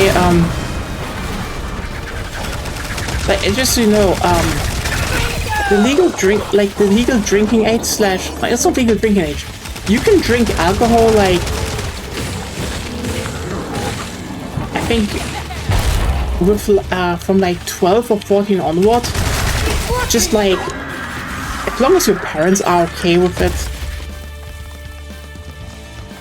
Like, that's basically a lot of, things where people...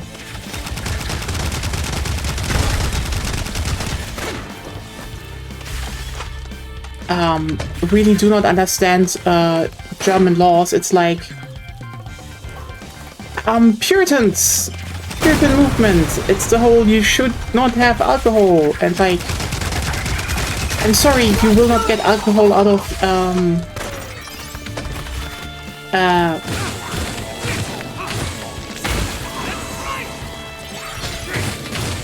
societies.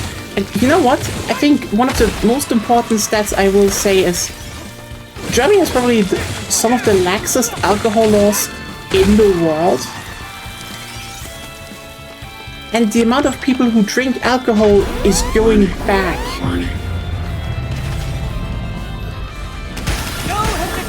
Like, the amount of alcohol being consumed is going back.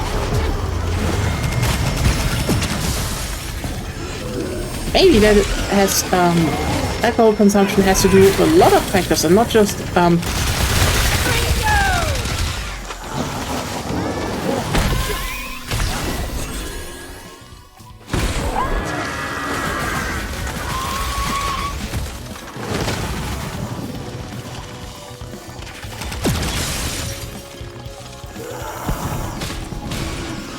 But yeah, by the way, legal drinking age for wine and beer, 16. You can just buy beer with being when you're 16.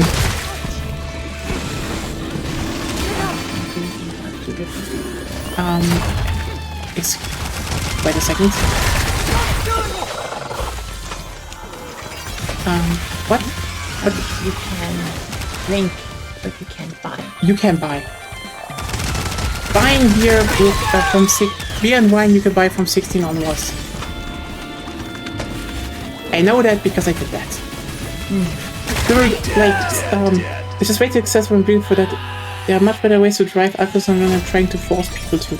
Yeah, like again, one of the big things here. I can say two things. First of all, social safety. Like, most people drink because of social, like, because literally of problems. Alcoholism is not a symptom of too much accessible alcohol. It's a symptom of a lot more. And like having help groups and such is definitely a big important factor here. Also, like, I mean, there are a lot of joking scenes about, you know, look just how much fucking beer is being consumed at Oktoberfest and how much people are wasted, but keep in mind, the people that are just getting drunk fuck wasted there are stable. They have money, they have income. And also, I will point out, one of the biggest things that will happen if you ban or make alcohol hard to access. Alcohol is probably the easiest drug to acquire. The thing is just, it can be incredibly unsafe if people do it at home. Remember, one of the biggest problems with moonshine is monoethanol. Like, you can get blind from that because of byproducts that are in there. But still, yeah, beer and wine you can buy with 16 here, and I can always say the thing I noticed, especially since we had like a lot of exchange students from other countries that had higher laws. You know what happened? Like, basically always on the first day when they're there, it was particularly, like, I think one of the most particularly hard instances that happened there was with the Swedes, because the Swedes came and they just, I think they just chucked down the inventory of one store for the whole year. Yeah. Counterfeit alcohol is a major problem. But like, the thing is, and that's what I keep saying, again, if you have access to it later, and like, this is, by the way, one of those things in the USA where, like, if you ever wonder, oh, why do people have problems with that? Because again, the reason why it's going down in Germany versus it's still a problem in the USA, aside from the social issues, is here, when you turn 16, you can just drink beer everywhere without fearing any repercussions. Beer, in comparison, is pretty harmless. And also, you know, the moment you always had like some children who were like, oh no, I need to I need to drink now because it's still illegal for me. And then they realized that most of the teachers just cared more about them not overdoing it with alcohol than them drinking alcohol. And oh, guess who then started turning down their consumption because when they realized they didn't need to just chuck down a shit ton of alcohol in the evening.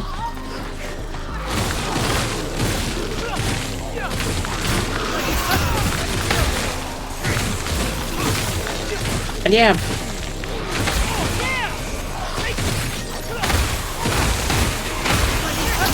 that's a big thing, you know. Oh hey, people can start drink when they're 16 without any pressure or something, and so people are not gonna do it in silence. They're not gonna do it in the dark. They're not going to try to drink as fast as much, like, because that's also a thing that happens constantly when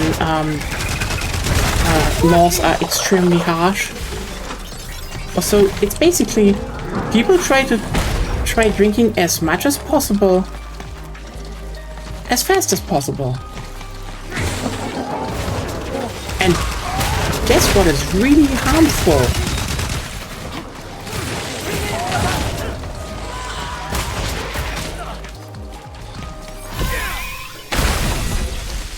Then again, should I lean myself that much out of the window? Okay. So one thing the boarding school had that I went to is that you could actually make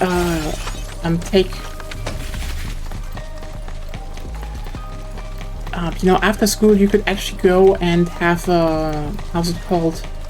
You could learn to be a carpenter. Or, learn metalworking, plastic working, or sewing slash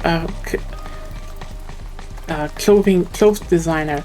And like honestly, I wish I had done that, because it would probably be kind of cool to just be like, yeah, I legally know how to make you know, shirts and dresses. Like, imagine having that skill. I could just make like nice looking dresses for all the friends I know, but different topic. Anyway, they basically said, oh yeah, you either do that or you join 2 clubs. The one club I joined literally was brewing a beer. Because, you know, it's an old monastery, and the pastor of the school was like, yeah, you know what, we should keep that tradition alive. So, basically main person that took care of like 3 to 5 barrels of beer brewing over the year that we then sold at like school events.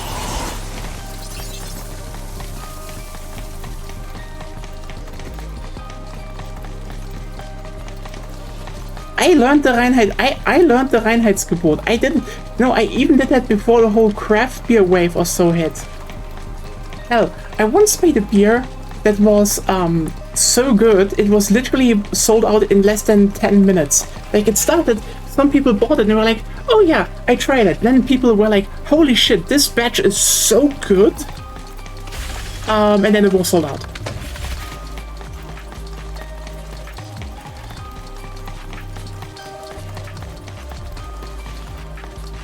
It was a funny moment though with when that batch of beers, because like we made a lot of variants that year. Quite literally, I had free time and we were like, hey, we should try some of the bottles. So quite literally in one room with like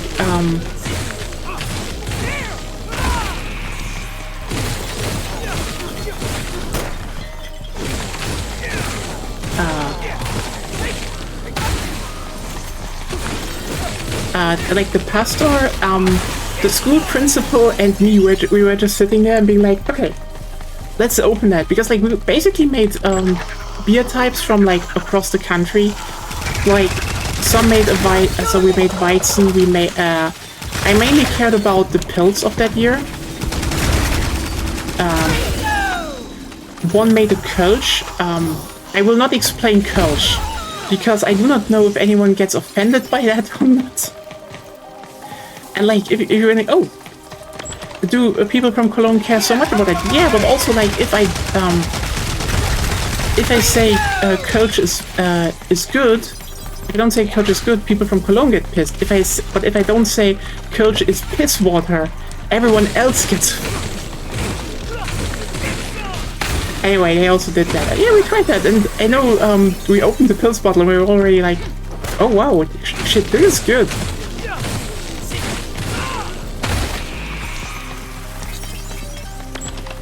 What that do you think of Urpilz? Okay, but Urpilz is okay. Sorry. Carlsberg is just Carlsberg, okay? That is just. Okay, what do you think of Urpilz? I mean, it's Carlsberg. Okay, should I be? It's actually really good. Like, I genuinely think, like, in terms of beers, it is a really good one. This is one of those, yeah. You need to keep in mind, for everyone who doesn't know, there are a lot of breweries in the Saarland, and there are some really good ones, and really old ones even. Like, I think, in Saarbrücken, like, one is literally one of the oldest breweries in all of Germany.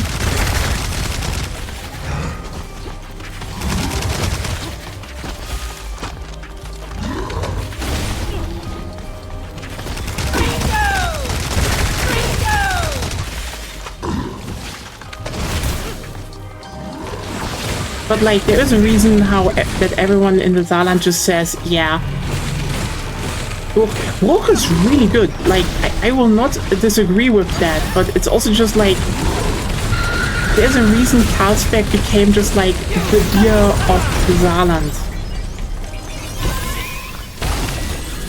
It's like, again, Bruch is really old. That's like from 17 something. So like they have a few hundred years on their back, but oh damn. Okay, I will say though, it is not the best they have. And this might probably sound sacrilegious, but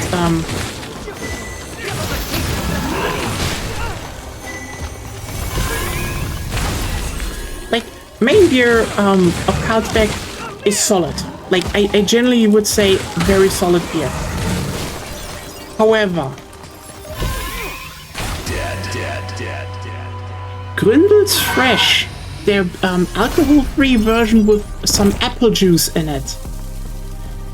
That one goes so unreasonably hard, I cannot even begin. It's like, oh yeah, hot summer day, you want to drink something good? Yep, that's there, that's right there, it's just perfect. It's just like, it's fruity, there's a bit of, you know, bitterness in there, it's just so good. It's incredibly good.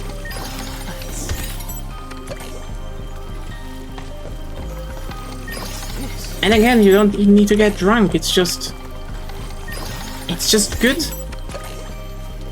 Yeah, Bruch was really good. I can say that. I would say Carlsberg is though generally pretty good beer. I'd probably say Bruch, the general beer, might be better though, but yeah. But that's the thing, you know, if you're in Saarbrücken, you have to do a bit of Bruch shilling, I would say. Registered. That's just how it goes, you know?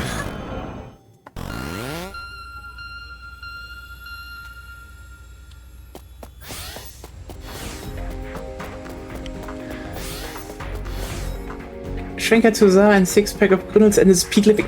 Yes! I know! This is what I mean. You know, people who try to joke on the Saarland just do not know how to live. It's like, you have a Schwenker at the Saar, you have Gründels. You know what? This is good. More people should just be like, oh, that sounds curiously good. Maybe I should go to the Saarland and experience that. And like, yes, you should. Because it is that good.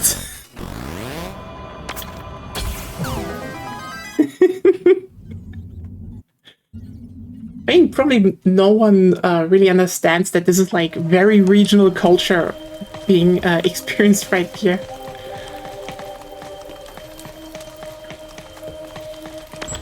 But yeah, it is pretty great. And by the way, if you're wondering what a Schwenker is, it is basically a type of grill. Okay, basically, just so you know, it is a type of grill. It is the meat you put on the grill and the person who uses the grill. So all three of those things are a Schwenker. So I hope that is not confusing at all.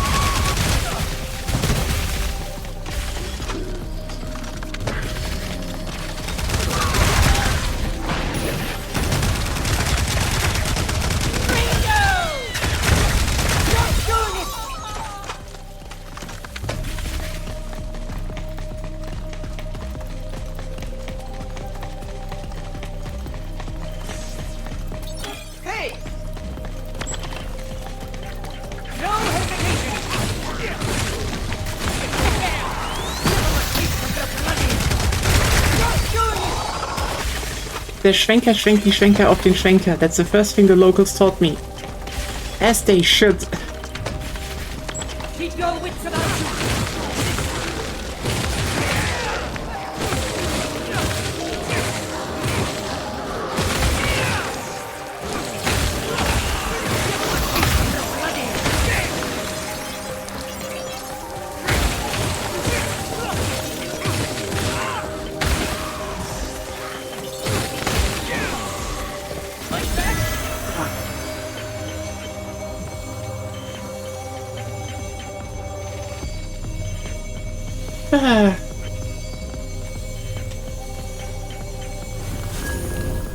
But also, like, one of the dishes I got like mealknap is one of the dishes I actually got Agonia addicted to. Because like, it's such a good dish, honestly. It's so simple, you can just make it and then... There's some really good, there's just some really good water food in the Saarland, I would say.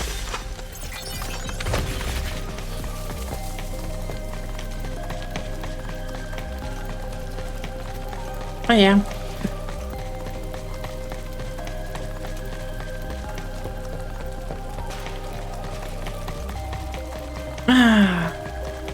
But now we need to probably find something different for the rest of the stream. What would be a good topic?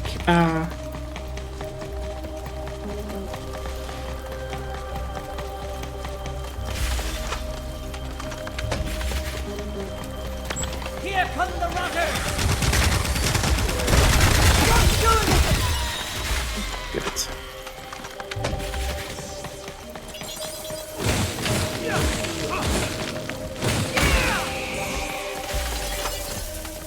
Bring in the bastards!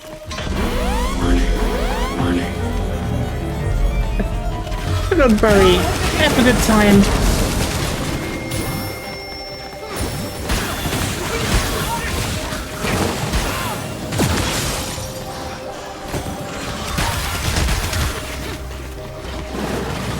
Oh. Get a surgery? Hope you can recover well.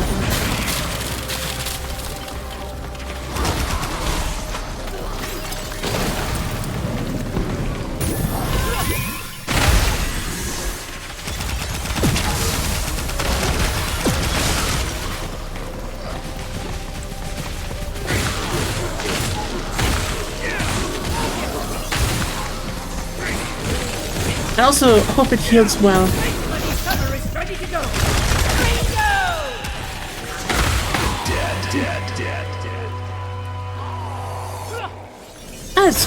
That's something.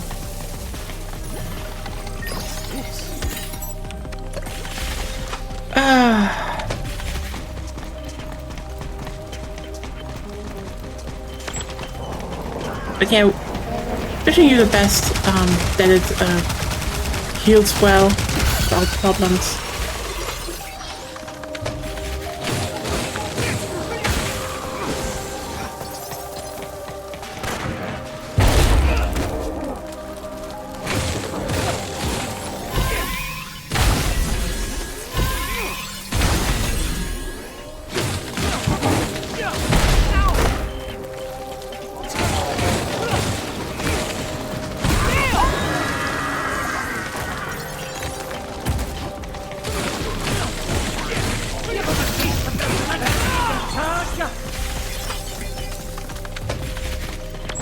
Keep your wits about you!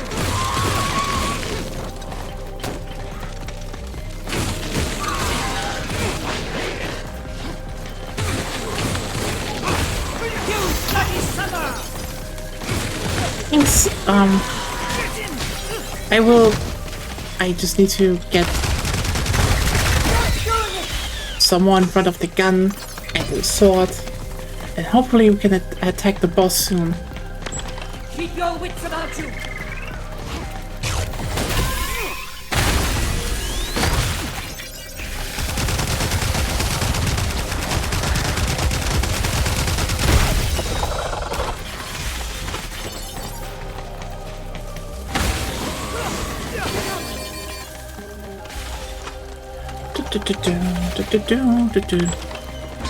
Oh yeah, you know what? I said this already on Blue Sky, but it is funny how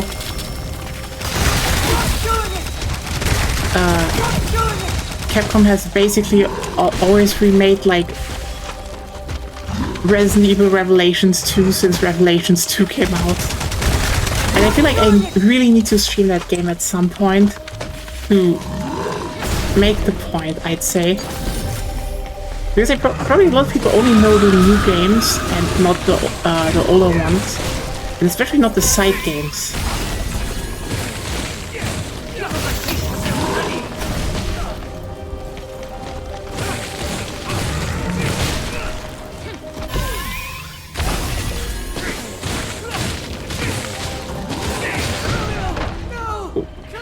as I said, I buy it though.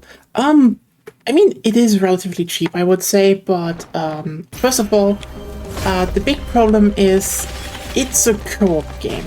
So I would definitely try and play it with someone first. So that's part one. Thing is though, I probably need to mainly get, I would probably need to replay Revelations first on the channel, which is not hard. I mean, oh, so you mean that? Yeah, it is very funny. Okay, so for everyone who doesn't know what I mean with that, so Revelations 2 is kind of a fascinating game because it's basically the exact point where the series pivoted from like the action style to the newer style.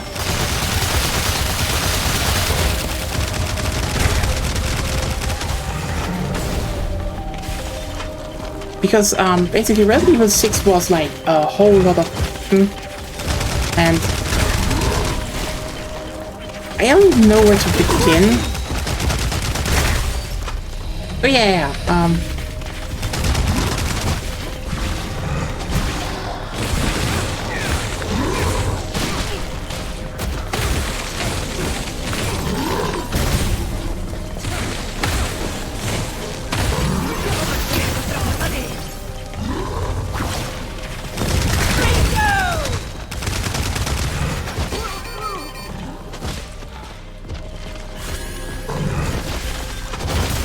yeah, I mean, also, I would say the combat in 6 is actually really good, but that's a different topic. The thing is just that, while Revelations 1 still tried to be more action-heavy, but had a bit more tank controlliness, because, you know, it was a 3DS game.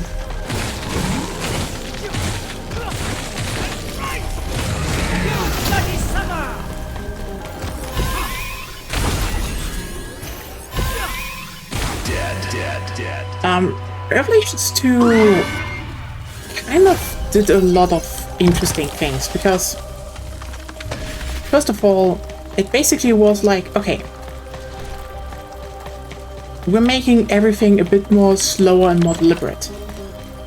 Meaning, if you went into combat,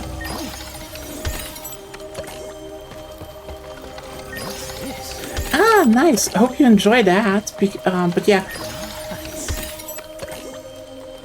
Oh, I might play that soon with someone, and I do want to stream it also because I really, really like 6. Like, 6 is dumb. 6 is completely over the top and dumb, but the combat system is really good. Its main problem was mostly that the areas didn't hold up. Register. Now, the thing is, Revelations 2 basically takes the combat system of 6, kind of removes a lot of the, you know, stuff like ass sliding and side roll, etc. So, for everyone who doesn't know, basically in RE6 you can actually dive backwards onto the ground, crawl while you're lying on the ground, or, you know, roll to the side. It's,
Oh, wow. So, blood charge capacity up. So, we have probably all blood charges now. Bloody Summer health recovery up. Nice. Reload speed up. Gun up. Everything kind of up. Except aim speed. That is pretty good, I would say. Now. Time to save, and I guess we go into the boss again. But yeah, Revelations 2, they kind of removed that, gave you just a good dodge.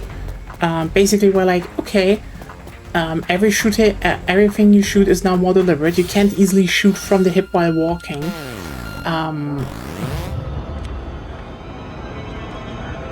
Also, very crucially,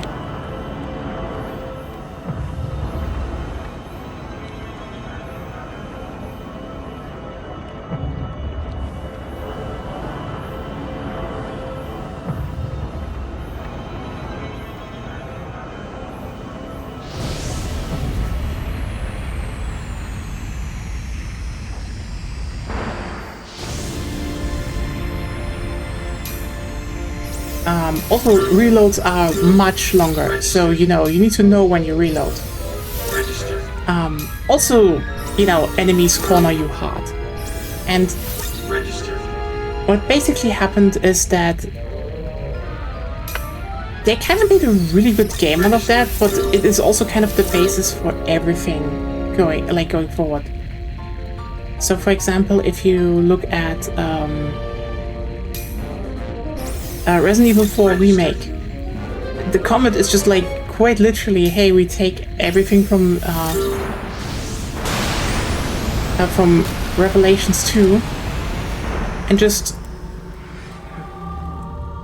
expand it a bit. I mean, not everything, because then there's the thing of, which is, you know, the main problem of Resident Evil 4 Remake and 9, the enemies just don't hold up.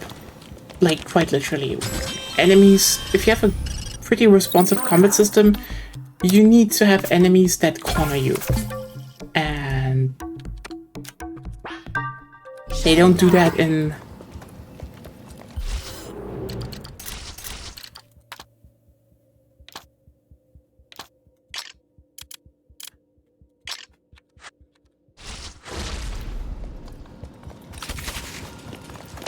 You know, they just don't do that in 4. It's a fun game. It's, you know, fun. Not fun. I like those games. It's just, yeah. Also, Revelations 2 has the better version of raid mode, and raid mode is amazing. Just realized I need to play through it again on PC to unlock raid mode, and I need to do that at some point, because I want to just sink hours into fucking raid mode again. You're finally here.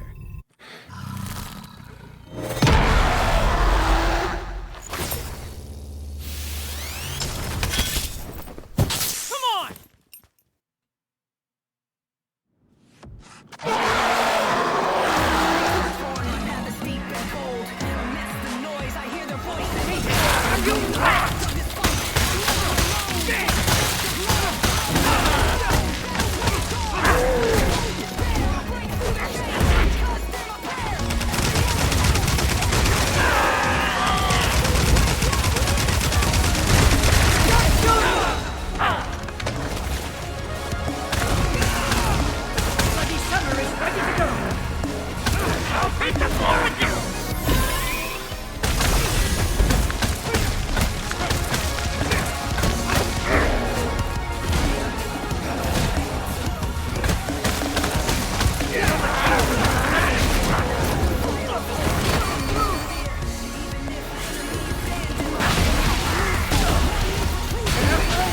Okay.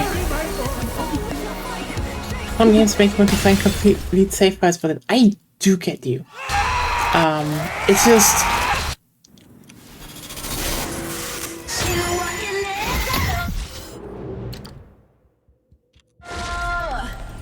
Like, I do think it is still worthwhile playing through it. Especially then when you have the story down of Revelations 2, you're like, wait a second, they reused a lot of the bullet points for Resident Evil 8. You're finally Which is funny. Here. But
alright, I have you in a second.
There we go.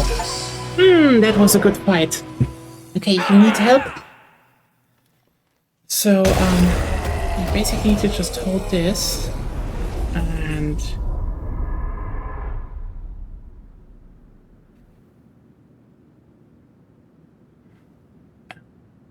yeah.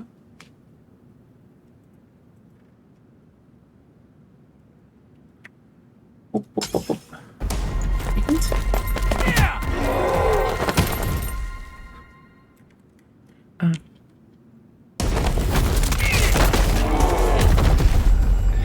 That was a bit anticlimactic because I need to help Agonia with something. But, yeah. Huh. I think that's empty. Ah. Quicksand.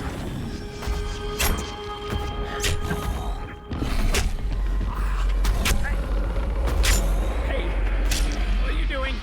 Stop this! Stop!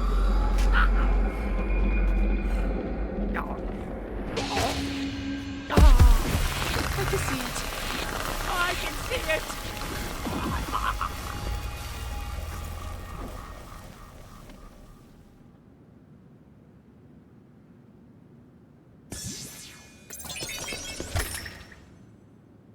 Jump dash. Activate this by pushing. Oh.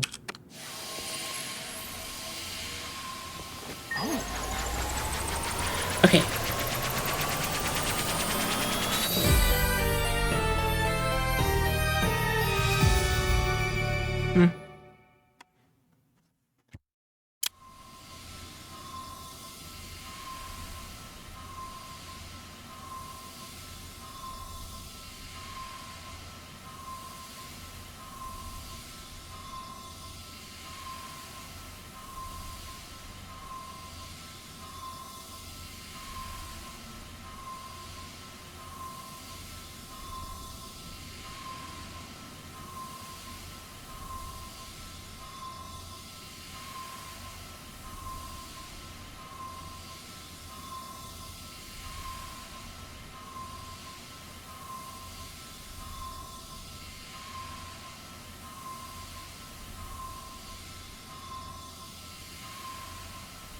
Sorry, everyone, we have a small technical thing to solve here.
Yeah, sorry, couldn't solve it.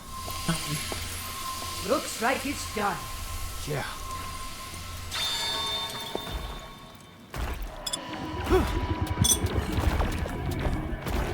Well, Looks like it has something to say. It's saying it was our father's fault that things turned out that way. We don't want to hurt you. Romeo, you understand what it's saying too? I was just about to flex my own linguistic abilities. It says our father was actually a good person. He was tricked by lots of different people. Things are certainly getting complicated. What will you do now?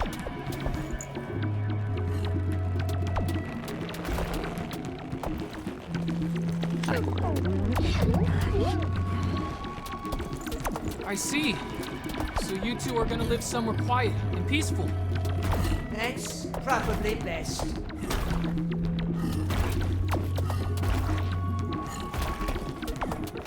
I mean, this is less about they understand them. It's more like, did they say anything? Okay then, take care and be careful.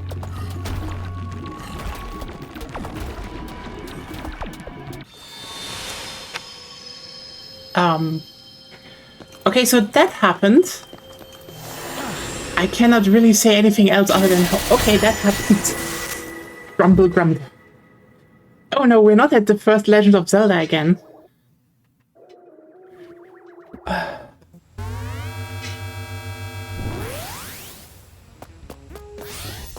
Excuse me. Well done, dead man. Another business, but there. Okay. Also, by the way, not a lot of voice acting. I guess you don't need to have Gen AI for everything. Aside that the bubble is popping. Wait.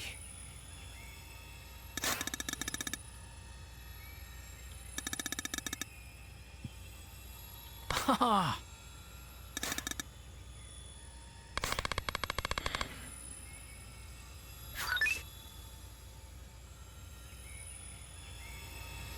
And so we brothers began our new lives.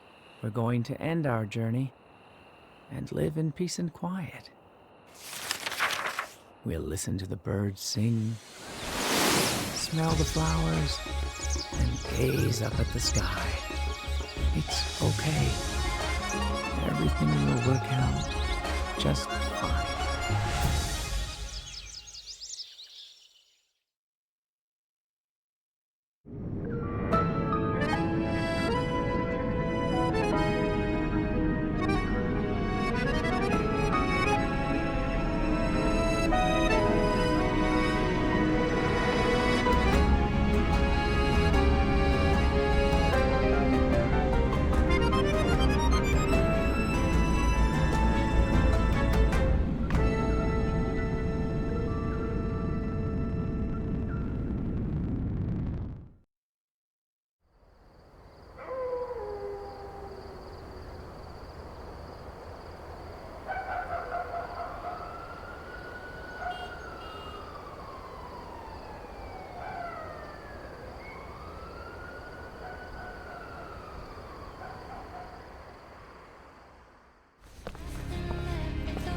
What would you like? You can stay away. You know I can't just leave you alone. Do you think a sister can just stand back quietly while her brother gets done in by some strange woman? What is it you hate so much about Juliet? Go away. Hey, listen. I think I've got a job lined up. Really? That's great. What kind of job? I'm going to work at City Hall. There was a sudden opening. I think it's basically desk work, but they want me to start tomorrow. City Hall. What's wrong, Romeo? You don't look very happy. Have you remembered anything, by the way, about your past? Or where you came from? But why? Does my past really matter that much? No, it's not that, it's just... Have you decided yet? Not yet. I haven't introduced myself yet. You're Romeo's little sister, right? Aren't you? No, that's right. My pleasure. What would you like? Okay then. I'll have the cherry bomb sundae. And you, bro? Hot cocoa. Light on the cream.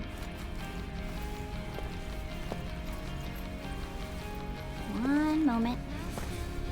Order, coming in. Hey, I want to go somewhere together. Take me on your bike. Sure. Where do you want to go? This town only has a lake, so I want to see the ocean. East Coast or West Coast? Which do you like? Maybe the longer one? Longer? Like the length of the beaches? No, the distance to the ocean. That way we can be together longer. That sounds great. Cherry bomb sundae, hot cocoa, light on the cream. Your brother, you doing okay? He's basically being castrated. I can't even watch. Girl! What was that for a comment?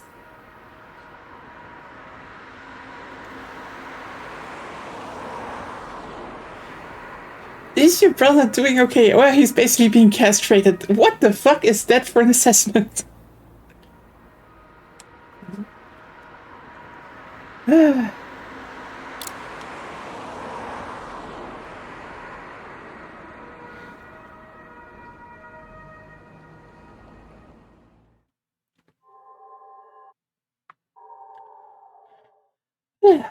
Yay! New chapter! Upgrading.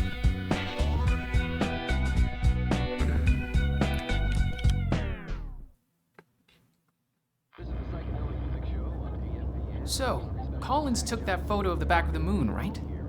Who the hell is that? You know, the Apollo 11 pilot? He was in the command unit during the moon landing. Huh.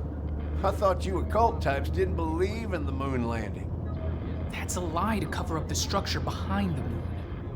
It's visible on an Indian probe, and it's where super soldiers defend the moon. Who are they supposed to be fighting? Apparently NASA took over an alien outpost there, and they're getting ready to retaliate for that. Wait a second. Is that a person? Let's pull over. This is car number 4, car number 4. I'll go check it out. I'm on Cassini Drive. We got someone down the road. We're checking it out.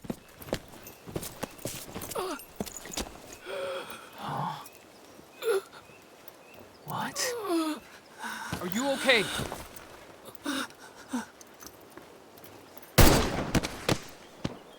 Why did you do that? Once it gets this bad, it's over. He couldn't have been saved. But still. We don't have much time left. We're not getting back the time we've lost. So what are we supposed to...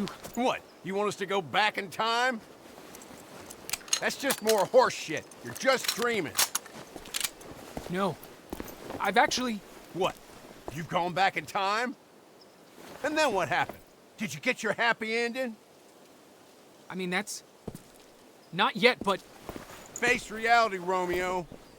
Even now as we speak, the destruction continues. It's gonna be too late. And I was trying to stop it. Fortunately, it looks like we're gonna have to do something about this. What are you...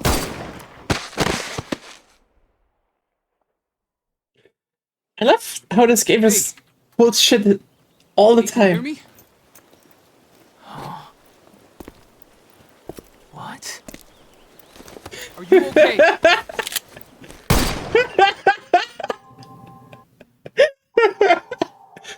Oh god, Suda. God damn it, Suda.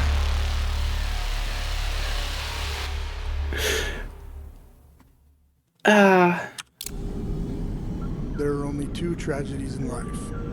One is not getting what one wants, and the other is getting it.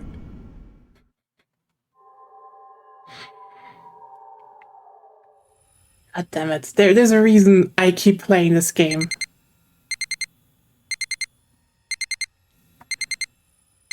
And He spelled it again.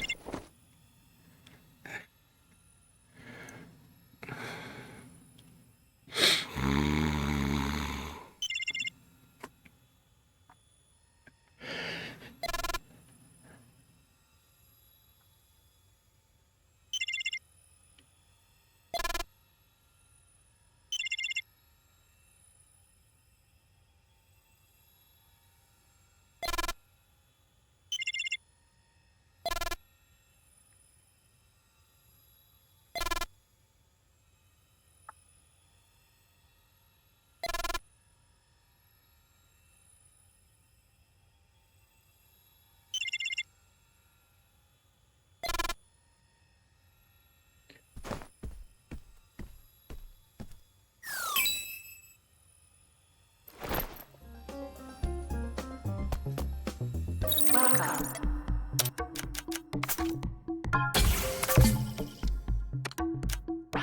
Shutting down.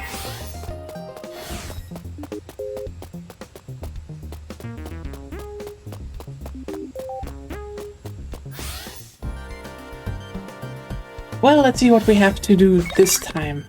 Deputy Director, good morning. Dead man. But yeah, visual novels, they don't have a lot of voice acting usually, and people still play them. But according to Gen AI apologists, we totally need Gen AI voices because every game needs full voice acting or something.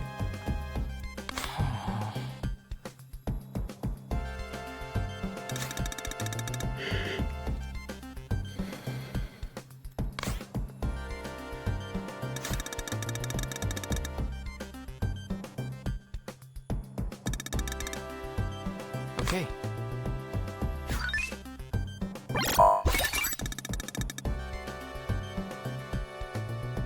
Magros, an ancient Roman.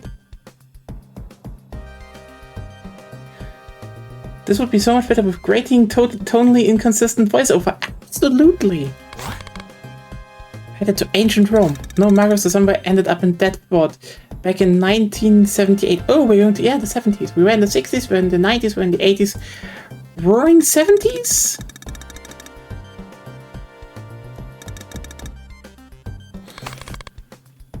Oh yeah, what did the Roman guy commit? Probably something wrong. Criminal insurrection. Gather people across space-time and forms a sort of cult. Illegal armaments, untreated. Okay.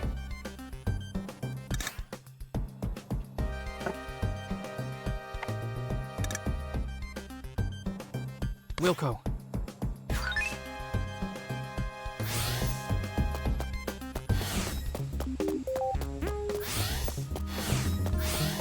Agent Romeo.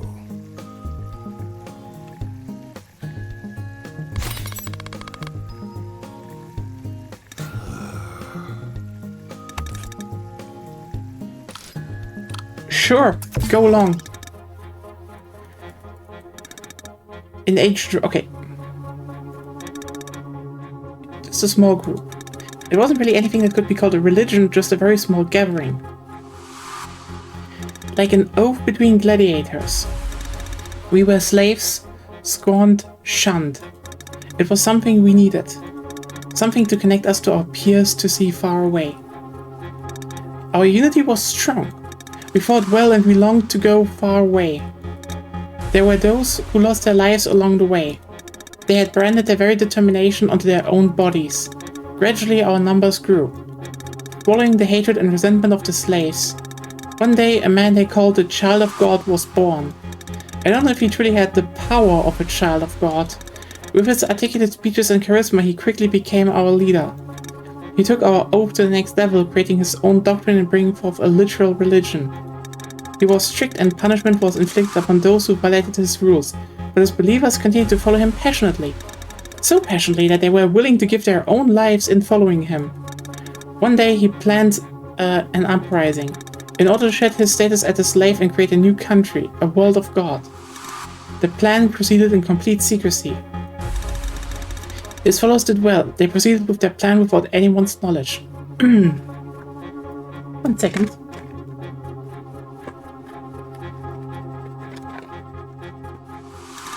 Finally, the time to execute the plan had arrived.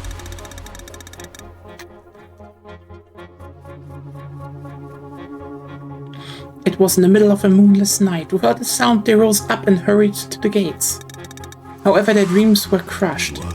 It wasn't the will of God that awaited them, but innumerable Roman soldiers. There was a spy among them. They fought back as fiercely as they could, but one by one they were killed off.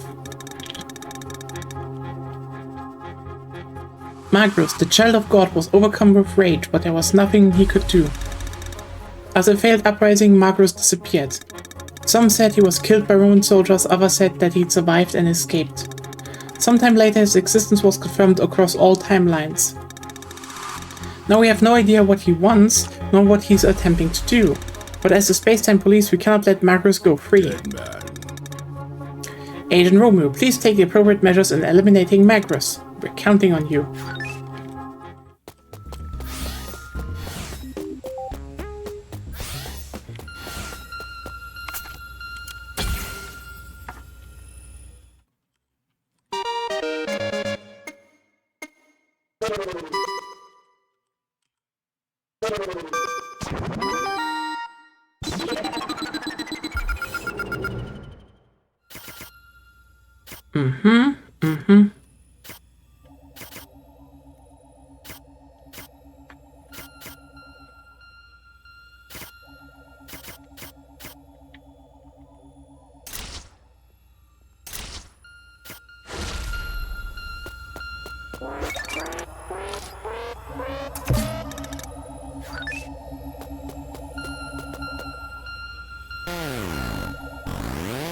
Registered. True.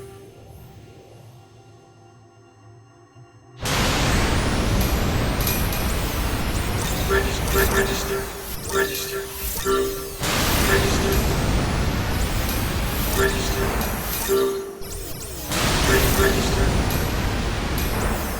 Register. True. Registered.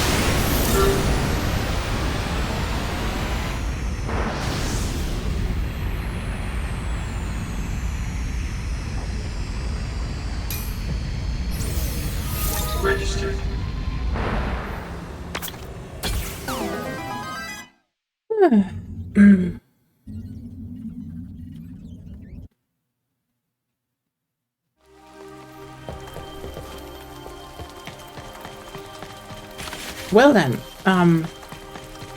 let's see what we get out of a hard seed.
But yeah. Keep your wits about you.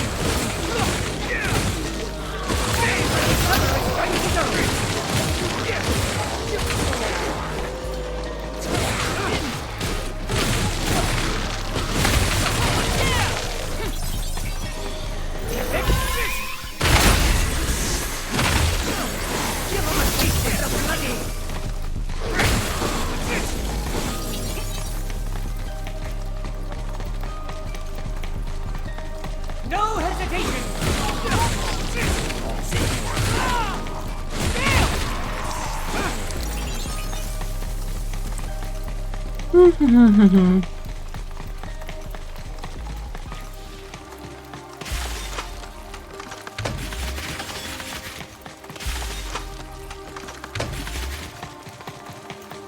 know, it is kind of funny though how time and time again I feel there is just this confirmation between like aesthetic tastes.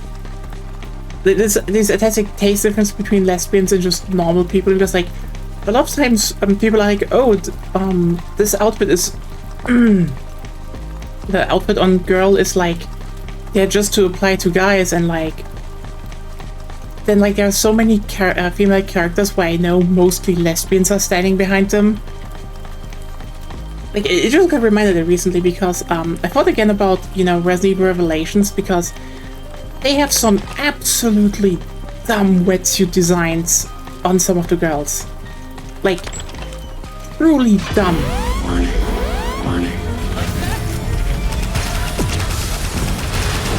But I don't think any guy I know likes them. But, you know, when I bring them up, the lesbians, they are down for it.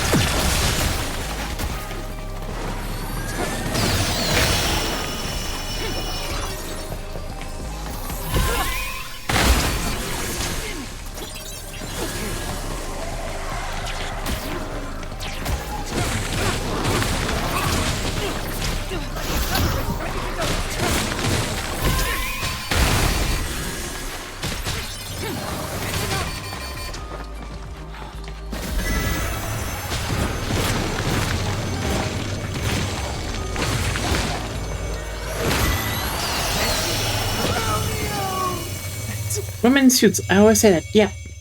I mean, those are specifically wetsuits, but still. It is funny, you know, how much that just keeps applying. Because, yeah, oh, hey, you have a very dumb setup.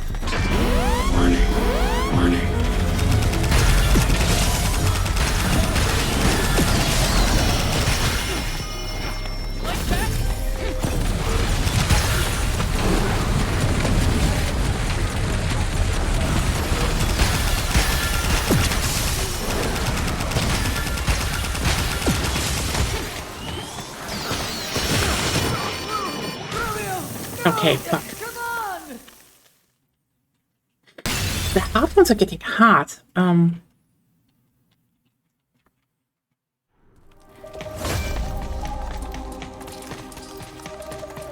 But yeah, it's so funny how everything that is definitely every lesbian content I know of that is just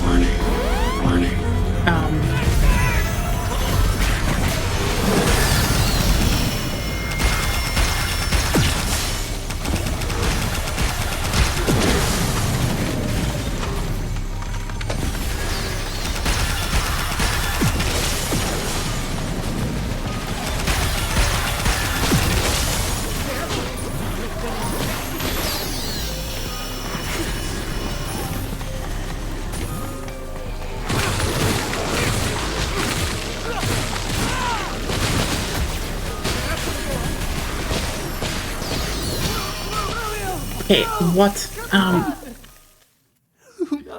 Yeah, all of those that are just a little bit more, you know, sexy out there, or, you know, just a little bit more. It's always said, oh, this is not for women, that is for guys. And like, you know what, at some point, can we just call it the sexism? Like, I think we can call what it is, that is a bit sexist.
just the whole positioning as, you know,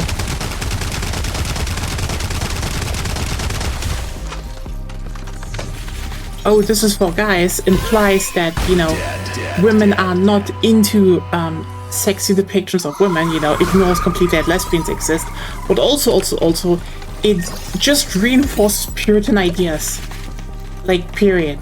There's a difference between, you know, you don't like it, but also, like, holy shit, there's so much in terms of, you know, just visual designs that is clearly not meant to be serious.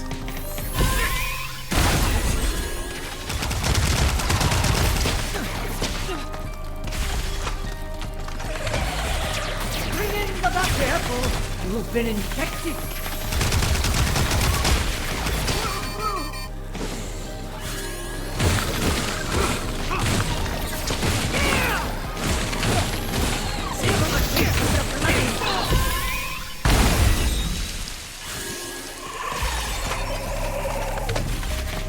They do, and I think a lot of people don't even mean it, but like, I mean, the weirdest things I noticed is how much is just like rewritten nowadays, because, for example, how apparently Bayonetta was like, okay, here's the thing. Yeah, Bayonetta 3 fucked a lot of things up, but I will remind people, Bayonetta was unpopular with guys before the whole Gamergate thing, and even afterwards, they didn't post about her. The lesbians did. Holy shit, is there a lot of Bayonetta X Jun art. Like, I'm sorry, Bayonetta was like very much in the lesbian camp. All the time. Yet people still do the whole, oh, this was made for guys. Listen, even if it was intended for guys, and apparently, Kamiya actually thought it that way. He missed spectacularly until he was made a culture war thing.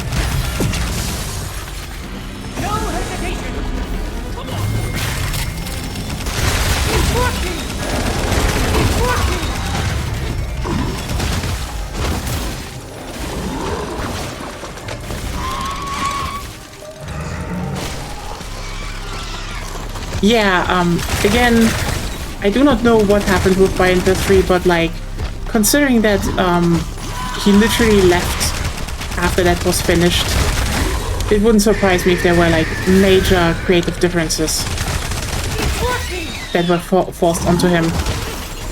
Because holy shit, Bayonetta 3 is an insult.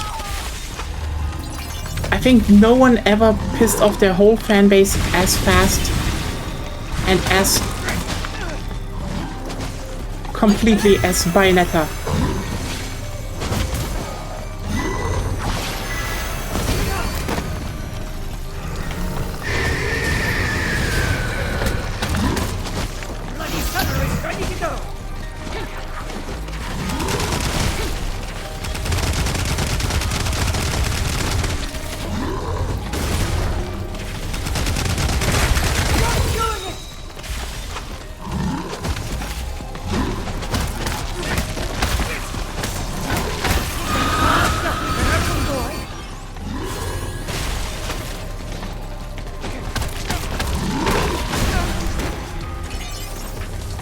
But yeah, Bayonetta 1 and 2 absolutely do not read heterosexually at all.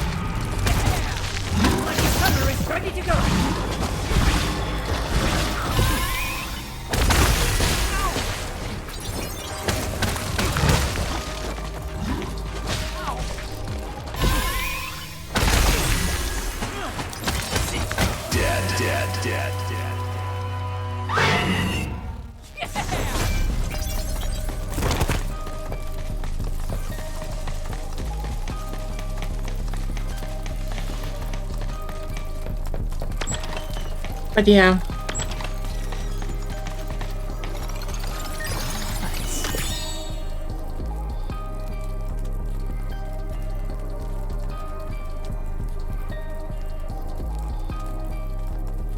Wait a second. Increases normal attack power during cooldown period for all equipped bastards by 20%. Okay, is that just on there?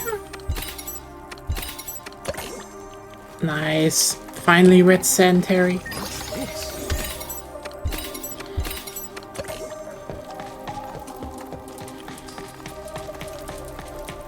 We're ready to go.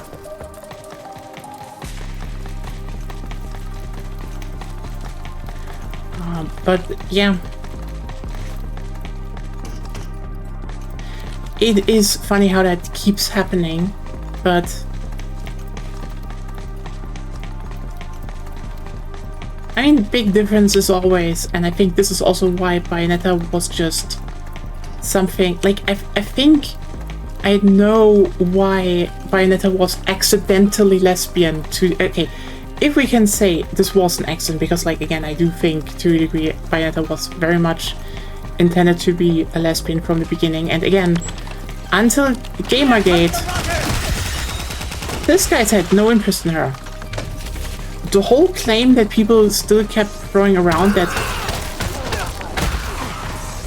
she was somehow like this work of just being googled at is like, I mean, it falls apart because, like, the thing is, and I need to be very clear here. You know, the big difference between characters where people can, you know, identify with, so Bayonetta and versus like those in other games that we can clearly see they are more, definitely more sexist, is do these people have agency? I mean, this sounds probably weird, but like, I mean, this is also one of those reasons why I do think the writing in One Piece is above like nearly every manga out there, because like, keep in mind, there was a whole arc at the beginning just to hammer that point home, and it's Along Park, it's Along Park, and we'll just be clear, it's Along Park. Why does Nami work so well as a character? Because yes, Nami, one of the things about Nami is she isn't really strong compared to Luffy, Zoro, and Sanji, which is to a degree one of the jokes in this series, that, you know, she forms with Chopper and the weakling trio. Meanwhile, you know, Luffy, Sanji, and Zoro are the monster trio, basically, you know, the polar opposites. But the thing is, Nami has the most, is probably one of the characters with the most agency in the whole of One Piece. And one of the key things is, a lot of people were on board with her because, you know, oh, they had sympathy with her and everything, and, you know, we know her backstory. But the thing is, during Along Park, and this is one of those things, for example, I think the live action also just didn't get over as well, is that Luffy, like, literally avoided every single fucking bit of information about it. Nothing to do, he just refused to learn, because the point was, Nami had to go to him and on her own volition ask him for help, because she was like very much in a very deep pit of problems. But also, Luffy would, like, even if he would have done it anyway, he would never intervene for anyone if he was not asked. That is a thing that happens in every single arc. Like, they pull it again, and I find it so funny that people say, oh, Luffy would just do... No. Luffy hates some people, but if you look at it, every single arc in One Piece, someone asks him for help. He will only intervene if people ask him.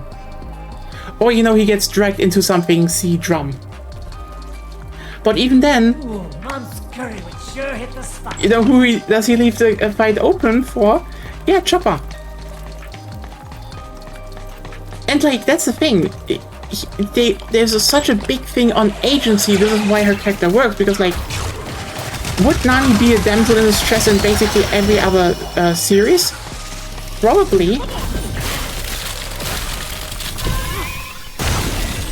But one of the things why One Piece works is just she isn't. She's a very crucial member of the crew, but also she is, again,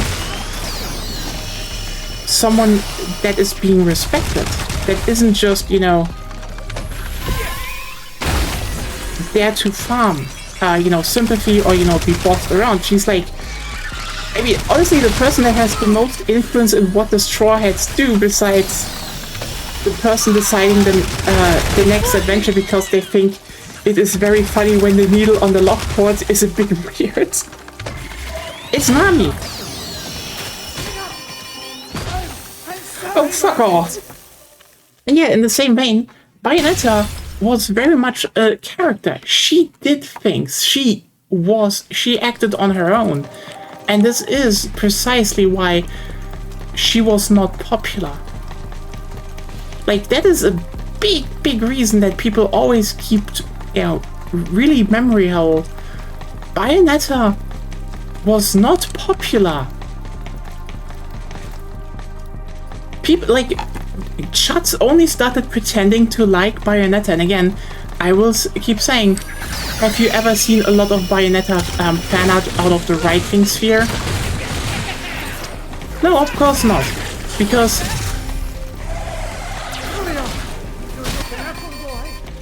that's also not the point. Again, right-wing Chuds do not want women with agency. Like, one of their main things is wanting women that are, you know, subservient.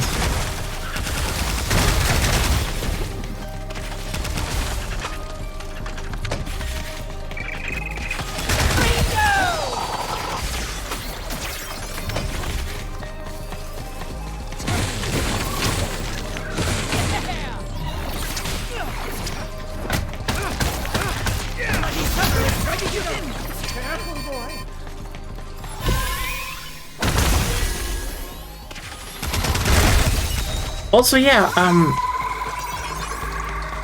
Bio might have been very much the taste of Kamiya, but like, as I said before, not the average guy. And that's the thing. If Bayonetta was always intended to be heterosexual, sorry Kamiya, you created a lesbian, or at least a character that is very, very, very attractive to lesbians. Because, A, she's tall. The average gamer dude hates tall women. They don't like women they have to look up to. They are fucking afraid of women they cannot control. That is the through line you need to keep in mind for all of them. No matter how much what nice words they use, they do not want to have women they can't control. Then Bayonetta just, you know what, she fucking slaps people. Also, Bayonetta is SM. Like, can we just point out how much Bayonetta is just like literal S&M all the way down? And she's literally a dominatrix to a degree. Again, how many dudes do you think are into that? But lesbians, oh boy, dude. I can tell you how many lesbians do like looking up to a tall woman and maybe even getting spanked by her a little bit as a treat. Every single fucking lesbian I know likes that.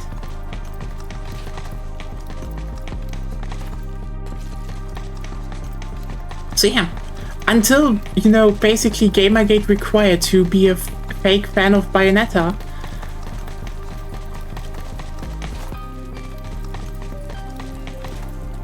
they had no interest.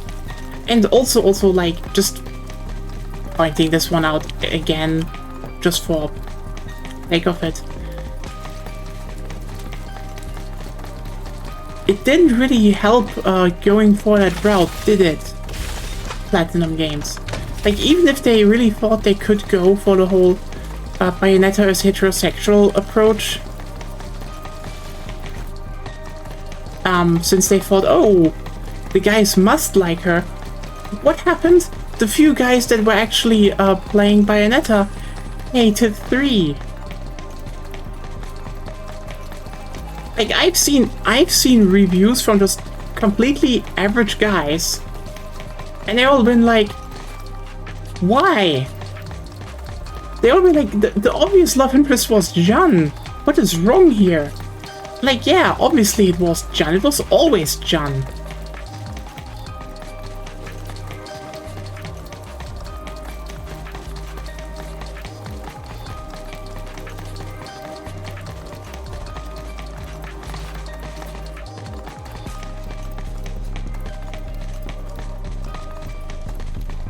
I should not have gone on the D2. Wait.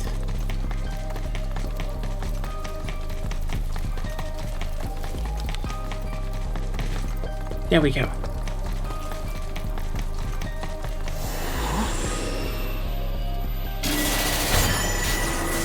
So yeah.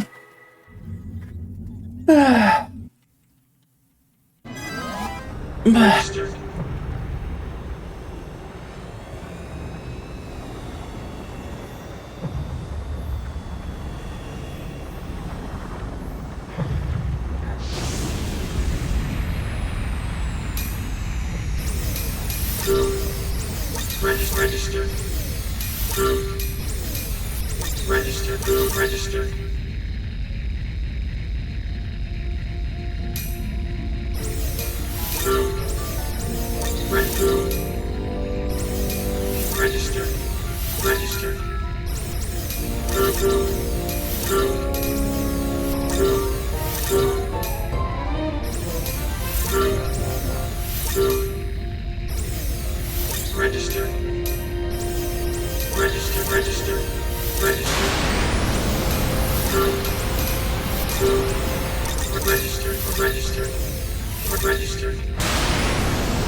You've obtained corn.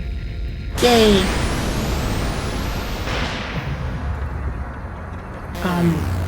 Yeah. Which doesn't bring me back to the whole point of, I do like the absolutely stupid wetsuit designs of Resident Evil Revelations. And I truly hope at some point they would just do another game that is just that. Just like only characters that you know, only girls in those dumb wetsuits punching zombies to death. Roger. We're missing out on something, Capcom.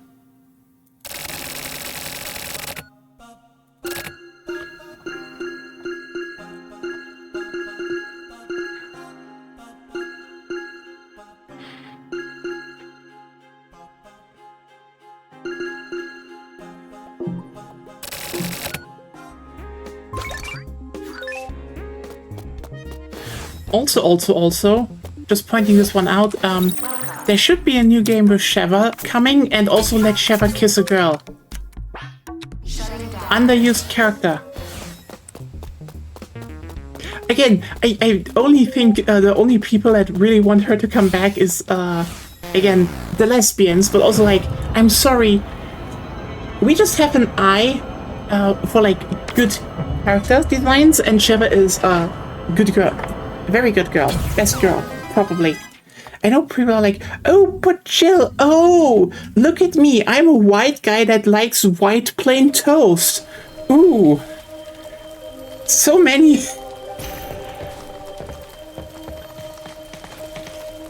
I'm sorry, Jill is not a bad character, but you saying you're the best, your favorite girl in Resident Evil is Jill. You just enjoy plain white bread. Like, okay, you're such middle of the road middle person. It is painfully how middle you are.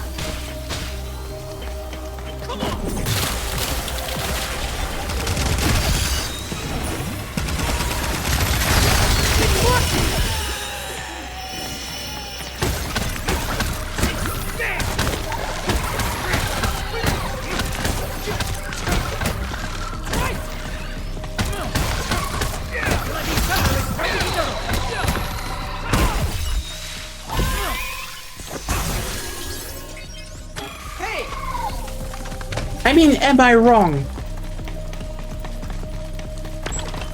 Like, you tell me what your favorite girl in Resident Evil is and I will judge you. Actually, chat, just tell me, what are your favorite girls in Resident Evil? And you will get a totally objective judgment.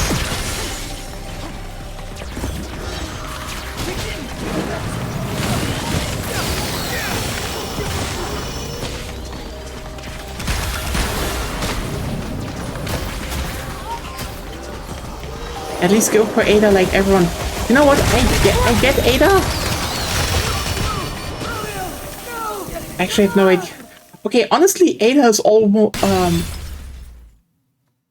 Listen, I don't like Ada, but like, holy shit, just being like, oh yeah, I like Ada. Okay, so you really have no taste of your own or what? I mean, Ada is great in terms of character, but like, yeah, it's fair point.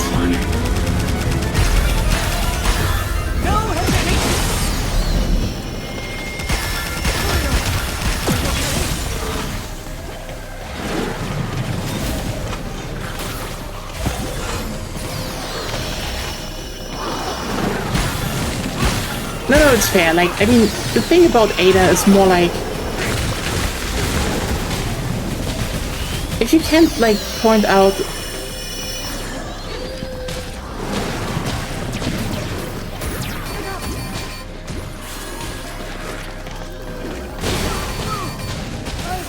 Okay, what?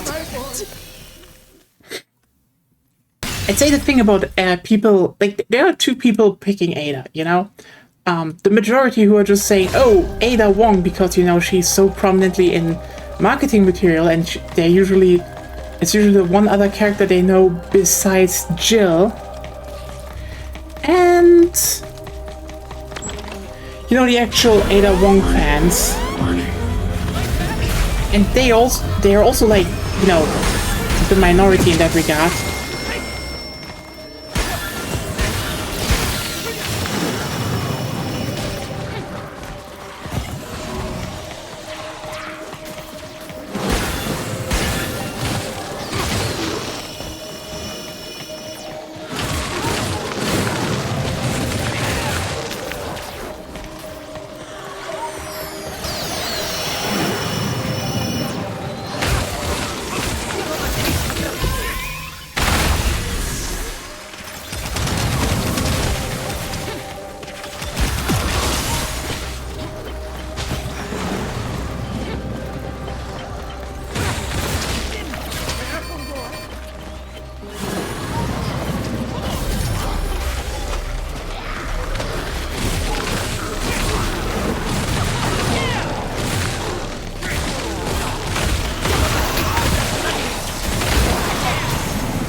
There we go.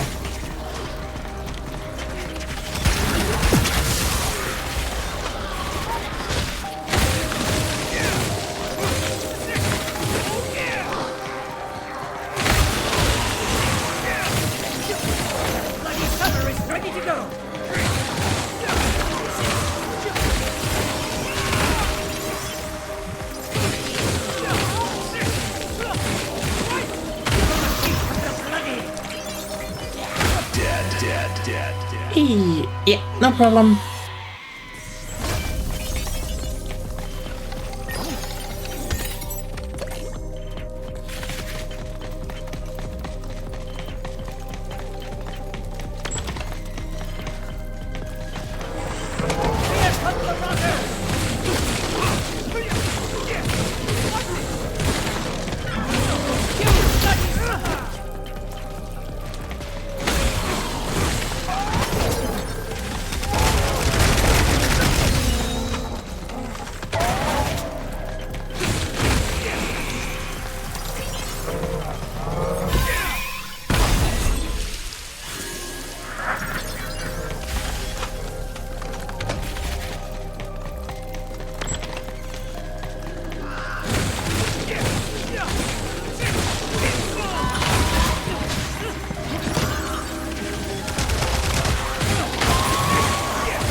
God damn it, the talk today is unhinged again. That is before we even look into what the next area is. I just wanted to get the palaces done so I get the red sedentary so I can actually upgrade my sword.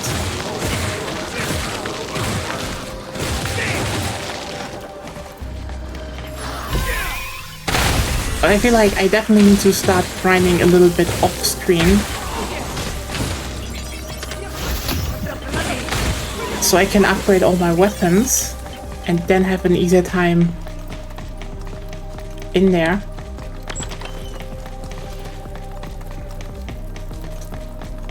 Upgrades are getting handed out in weird phases, in my opinion.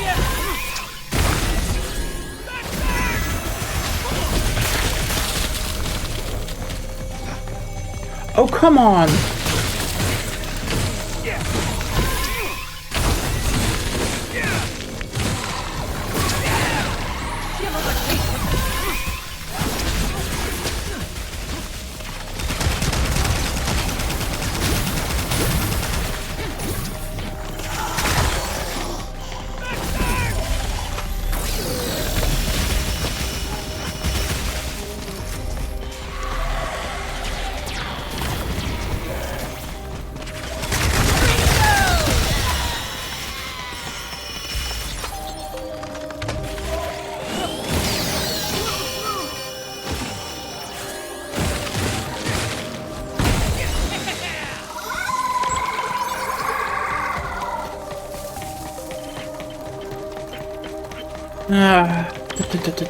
Oh yeah, okay.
Go.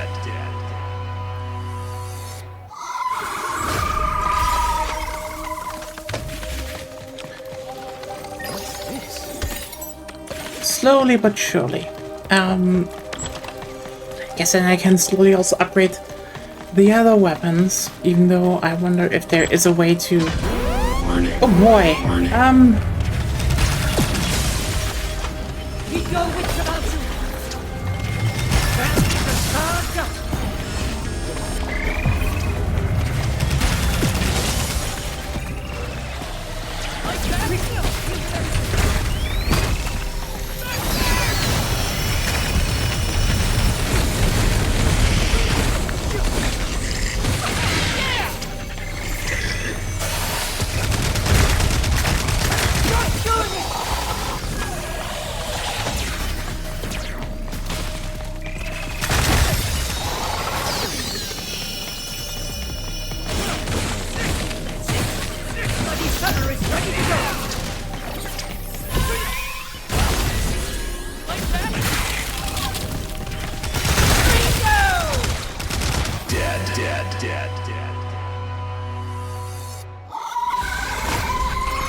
Oh, nice.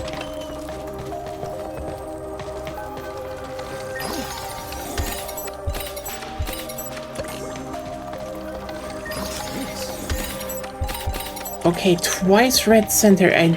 no, we're going out. Those dungeons are getting tough. Which is the point of dungeons, but, you know, happens. Registered.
Hmm.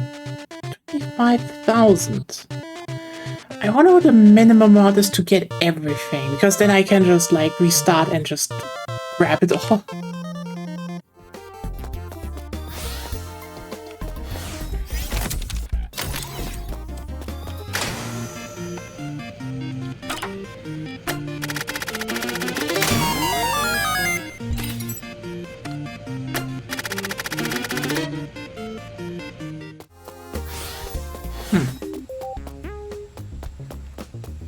I feel like I am definitely not farming space debris good enough, but maybe I need to look that up.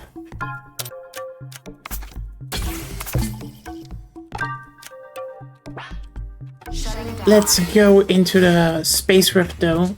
Space upgraded. And then actually with some progress.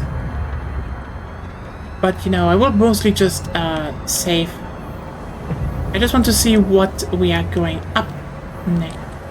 Or should we wait with the dimensionals here? We can just actually pause here until next week. I could maybe grind a bit to have like better weapons, but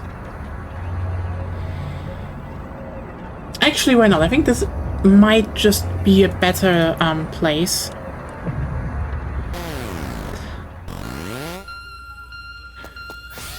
Because yeah, we did the Palace Athenas and all that.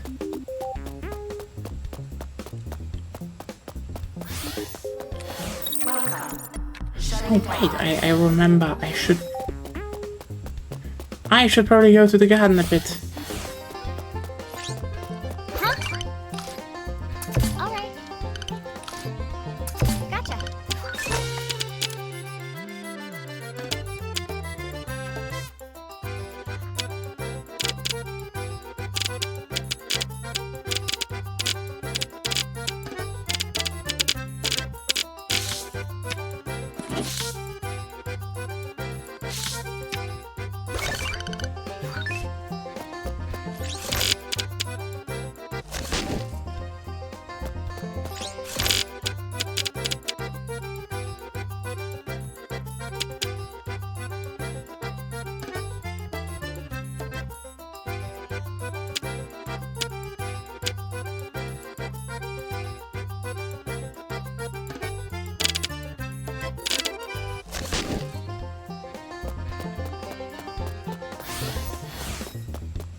So yeah, I have a bit of stuff in there.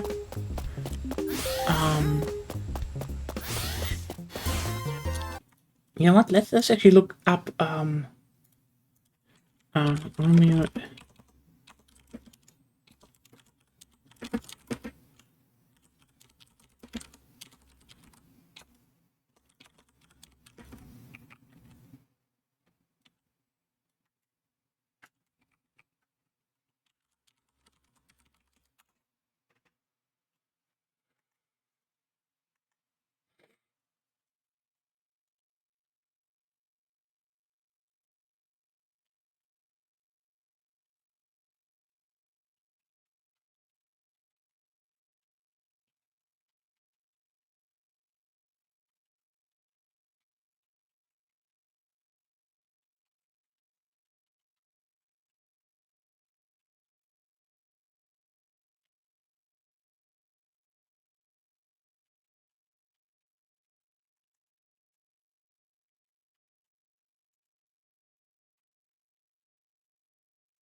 Whew.